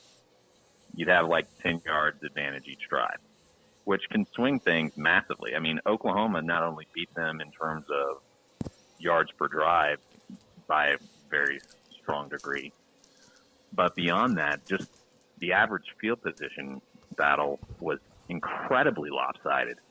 And almost every game they've had, the opponent has had the advantage in starting field position. It really hasn't been close between turnovers, between special teams. They've really struggled to be even starting field position. And then also included in that, everything plays into that. I mean, their defense, when it comes to teams taking your third down opportunities and converting them either third down or fourth down, Tech's giving up right around 50% to their opponents. That's not getting off the field quickly. So even if teams aren't scoring on them, they're usually flipping the field. Sam Bradshaw, S11, with us on Sic'Em365 Radio. Tonight we're live in Madisonville. Sam, did you see some improvement from the offensive line last week? You saw some, and, there were times when Iowa State's outstanding front three made their presence known. I mean, you've got a very physical nose tackle in, I think, Lee is his last name, and then Jaquan Bailey's probably the best defensive end they've had this decade. And then beyond that, they've got that really long-armed guy, Wazarike, who's pretty heavy. And those are guys that can really go toe-to-toe with a lot of linemen and win some strength matchups with them. And they're quick enough to give you some fits otherwise. So you expected some struggles there, and there were some, but I feel like they are playing much better than they used to. And the kind of effort you saw from them in Ames would have been good enough to win a couple of the games they've lost so far. Let me ask you this about the Charlie Brewer stats of average yards per attempt, average yards per completion. I know he had the long throw to Atkinson that was, 62? Ebner was 59 or whatever it was.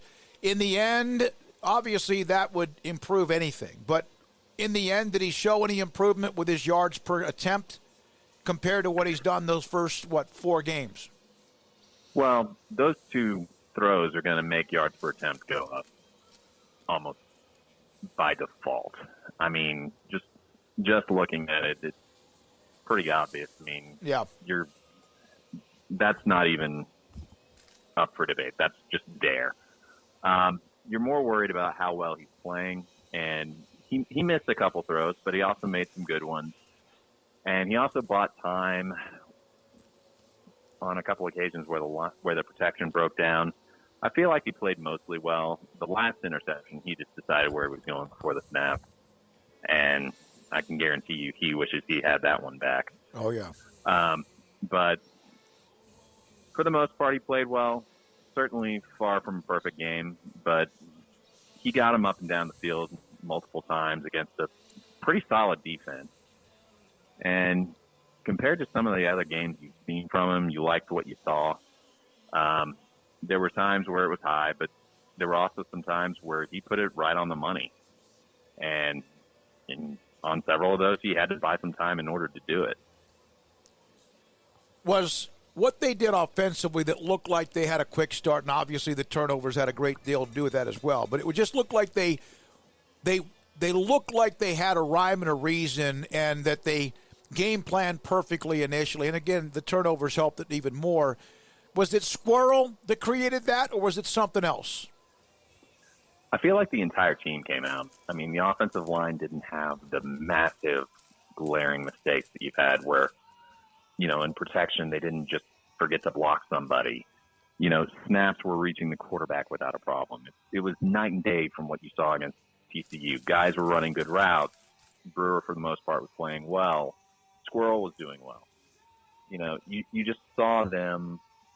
You just saw a really good effort from a team that looked like they were very focused after they know they started about as bad as they could the week before. It looked like they knew what they were doing. Exactly right. And a sense of urgency, which a lot of people were just hoping to see that. They didn't expect to beat Iowa State, and then all of a sudden you had an opportunity. Guys, anything else? Nope. Thank you. Hey, Sam, thank you as always. We appreciate it. Love the segment with you as we head into the weekend on this Thursday evening. Thanks for your time. Thanks for having me on. Sam Bradshaw, S11, does an incredible job. The breakdown and the way he puts it into form as far as the stats that jump out at the page. Sometimes there's video, sometimes there's pictures, sometimes it's great the way he looks at it. Football Bob with what he does. Then you have Colt and Grayson breaking things down after the game. Even Ashley and Brian have their notes. And then what Paul and Craig write as well following a Baylor weekend. Saturday, 3 o'clock in Lubbock. Our pregame will start at 1 o'clock on Sic'Em365 Radio. Back in a moment from Madisonville.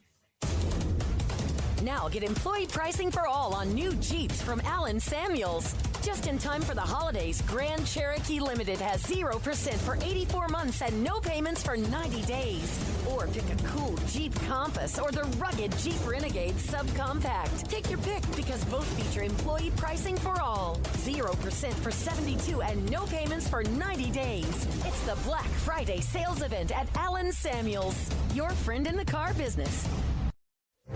Stepping into a new pair of boots is great, but stepping into the boots of a U.S. Army officer can also add confidence and leadership skills to your son or daughter's career path. There are more than 150 occupational specialties to help them find the best fit for their future. See all the things your son or daughter can achieve in our boots at GoArmy.com.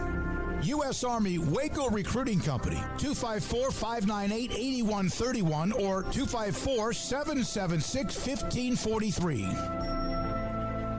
At Baylor University, students can shine in their own way.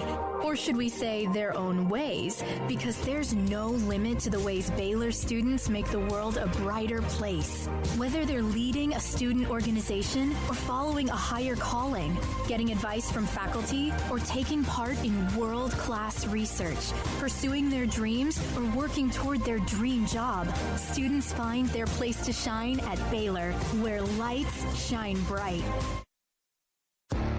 Bird Culchin Ford has been in Waco since 1936.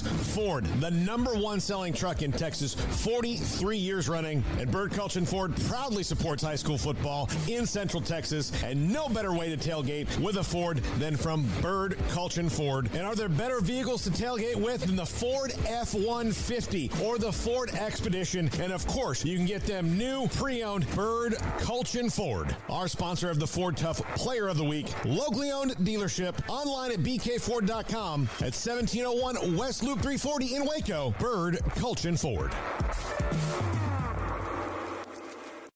Did you know that 1 out of every 4 men have symptomatic low levels of testosterone and don't even know it? And if you think you're too young to worry about it, guess again. Low T levels can make you feel tired and grumpy, cause weight gain, and wreak havoc on your sexual desire and performance. Petty Clinic Low T can set up same-day blood screening and results, so if you're tired of being tired, I challenge you to man up and Google search Low T Waco or go online pettycliniclowt.com. It's a private clinic with an atmosphere catering to men. Affordable, only $150 a month, includes lab work, office consultation, testosterone injections, follow-up visits compared to $395 a month in Dallas or Austin, and you don't have to fight the traffic. Petty Clinic Low T is board-certified physician consultations, will provide the best form of brand-strength testosterone available. Contact Petty Clinic Low T today, just off Highway 84 and Old Hewitt Drive in Woodway. Petty Clinic Low T, helping men become the high-performance men they deserve to be. PettyClinicLowT.com or Google search Low T Waco. Texas board-certified personal injury trial lawyer and Baylor alum David Willis and Baylor alum Parker Willis are ready to help if you or a loved one has been wrongfully injured in an auto accident, SUV rollover, industrial accident, 18-wheeler crash, or were seriously injured by a defective product or recall drug. Call them for a confidential and free case consultation at 1-800-GOT-HURT or visit them at texastriallawyer.com. Principal office located in Houston, Texas. From the first workout to the last practice, sports is an incredible challenge. Hi, this is Dan Ingham with the First National Bank of Central Texas, and we're proud to support each athlete, every parent, and our educators. From families, small businesses, to the biggest industry, we're here to help.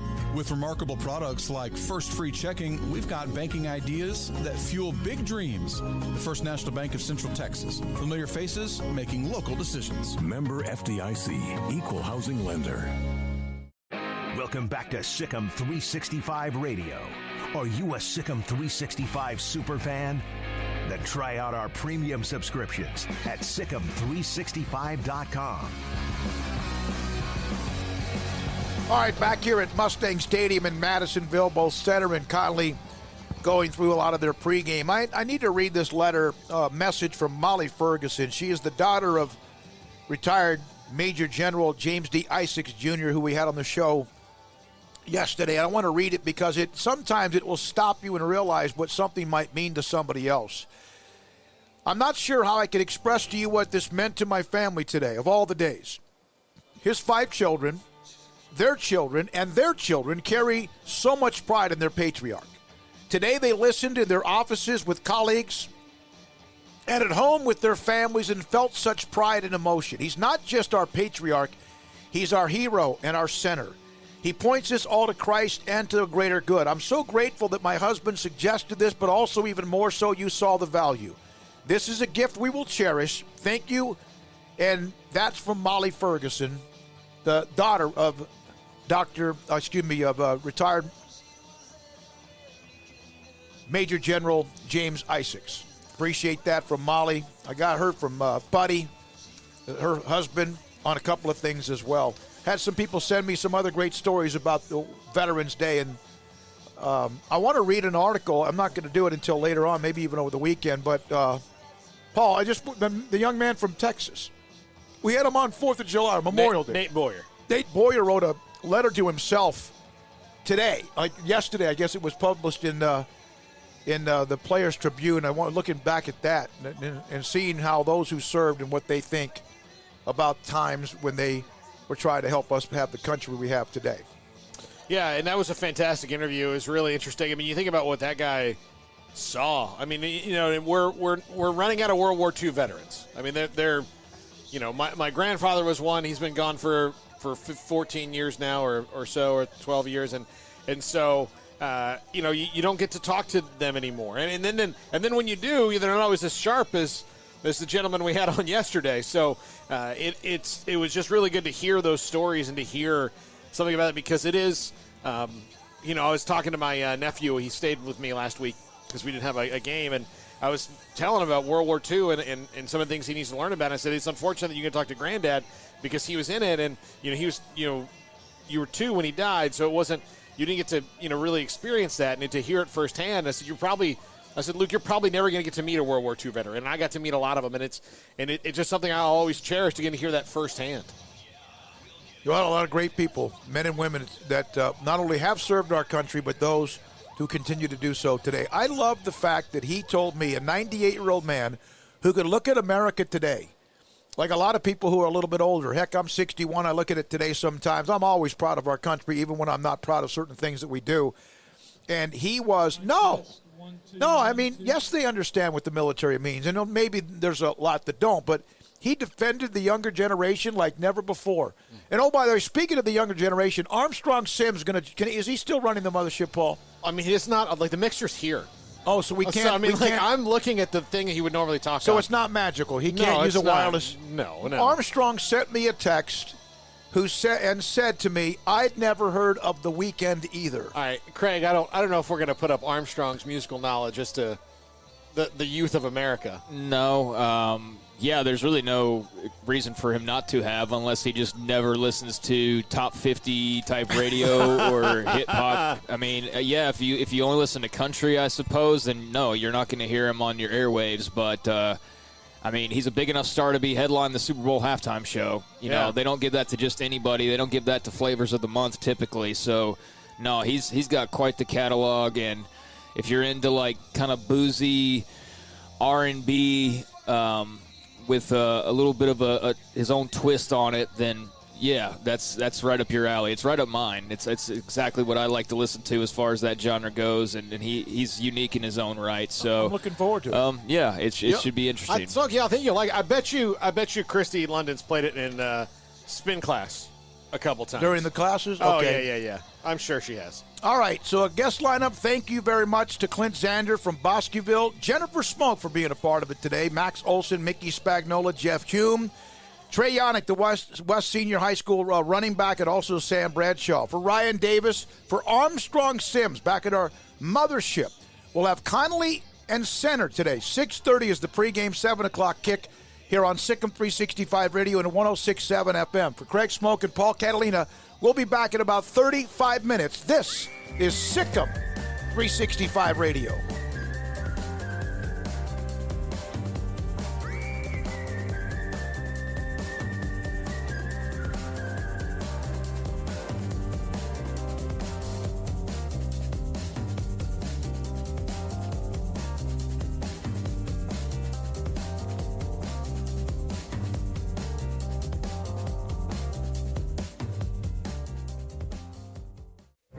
Stepping into the boots of a U.S. Army officer can add confidence and leadership skills to your son or daughter's career path. See all the things they can achieve in our boots at GoArmy.com. U.S. Army Waco Recruiting Company, 254-598-8131 or 254-776-1543. Waco's newest gym, Halo Athletic Center, 5725 Bagby Avenue, right behind Region 12 and across the highway from the Central Texas Marketplace, where motivation, inspiration, and hard work are the driving force. State-of-the-art equipment, indoor and outdoor track, locker rooms, showers, yoga and bar classes by Duality Yoga, Bod Pod potty composition analysis, and registered dietitians, all under one roof, where we rise above. Come join the Halo Athletic Center and be a part of the change, your change. It takes time to reach goals. It's a truth that applies to more than sports. It goes for your financial goals as well. You work hard for your money, and you deserve an investment strategy that lines up with your game plan. And Tom Albers, your Edward Jones financial advisor, can help. If your financial investments aren't putting forth the effort you desire, stop by today for a financial review. Tom Albers, 4301 Lakeshore Drive, 254-776-7605. Edward Jones, member SIPC. Have you tried a do-it-yourself program to lose weight? You may not know that in a typical do-it-yourself program, a quarter of the weight you lose is due to muscle breakdown and loss. With COVID harming obese and overweight patients, being at ideal body weight is more important now than ever. Over 30 physicians in Central Texas, tired of seeing patients fail at losing weight themselves, opened Muscle-Wise Nutrition. This is a coach-managed weight loss program that targets fat and spares muscle. The 4 Muscle-Wise locations have taken off over 19,000 pounds from Texas dieters in the last few years. The combination of coaching and weekly body composition analysis to target the fat loss are the keys to success. The coaches teach you how to eat and live a healthy lifestyle. Email Sic'Em365 at musclewisenutrition.com today, and the coaches will contact you about their free educational seminars. Do not wait. Email today and start MuscleWise at Sic'Em365 at musclewisenutrition.com. Parenting is full of surprises. You never know what to expect. So after our son was born, I called my Texas Farm Bureau insurance agent to set up a life insurance policy in case something happened to me. Sawyer is now 2. And we'll soon have a sister. There's no one else I would trust with protecting my family. Stop by and see our agents at one of our 3 McLennan County locations. Coverage and discounts are subject to qualifications and policy terms and may vary by situation. Do you or your kids get nervous about going to the dentist? Stonewood Dental, Dr. Steve Childress, he can help. I've spent a career taking care of patients who as children had bad experiences, and now they're adults that hate going to the dentist. If I get a kid at 3 years old and they come every 6 months and it's a happy experience, it's normal for them. Now they have an accident at 6 or 7 or 8 at school. Now they have a broken tooth or a trauma, and they have to come here. They're used to lights, they're used to water in their mouth, they're used to experience, they already trust us. It's amazing what we can do with that kid without it being a negative thing.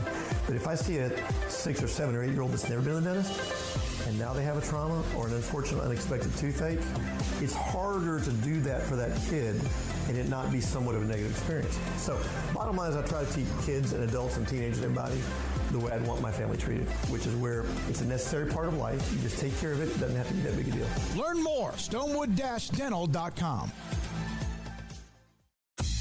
Southwest Sports Medicine and Orthopedics, the team physicians for Baylor Athletics, specializing in diagnosis and treatment of any and all sport-related injuries, celebrating over a decade of service to Central Texas. They tackle all surgical and non-surgical problems that arise from an active lifestyle. Trust the doctors that Baylor trusts, and when injuries sideline you, don't wait for Monday. Join us at 8:30 on Saturday mornings for a post-game injury evaluation clinic. Southwest Sports Medicine and Orthopedics. We get you back in the game.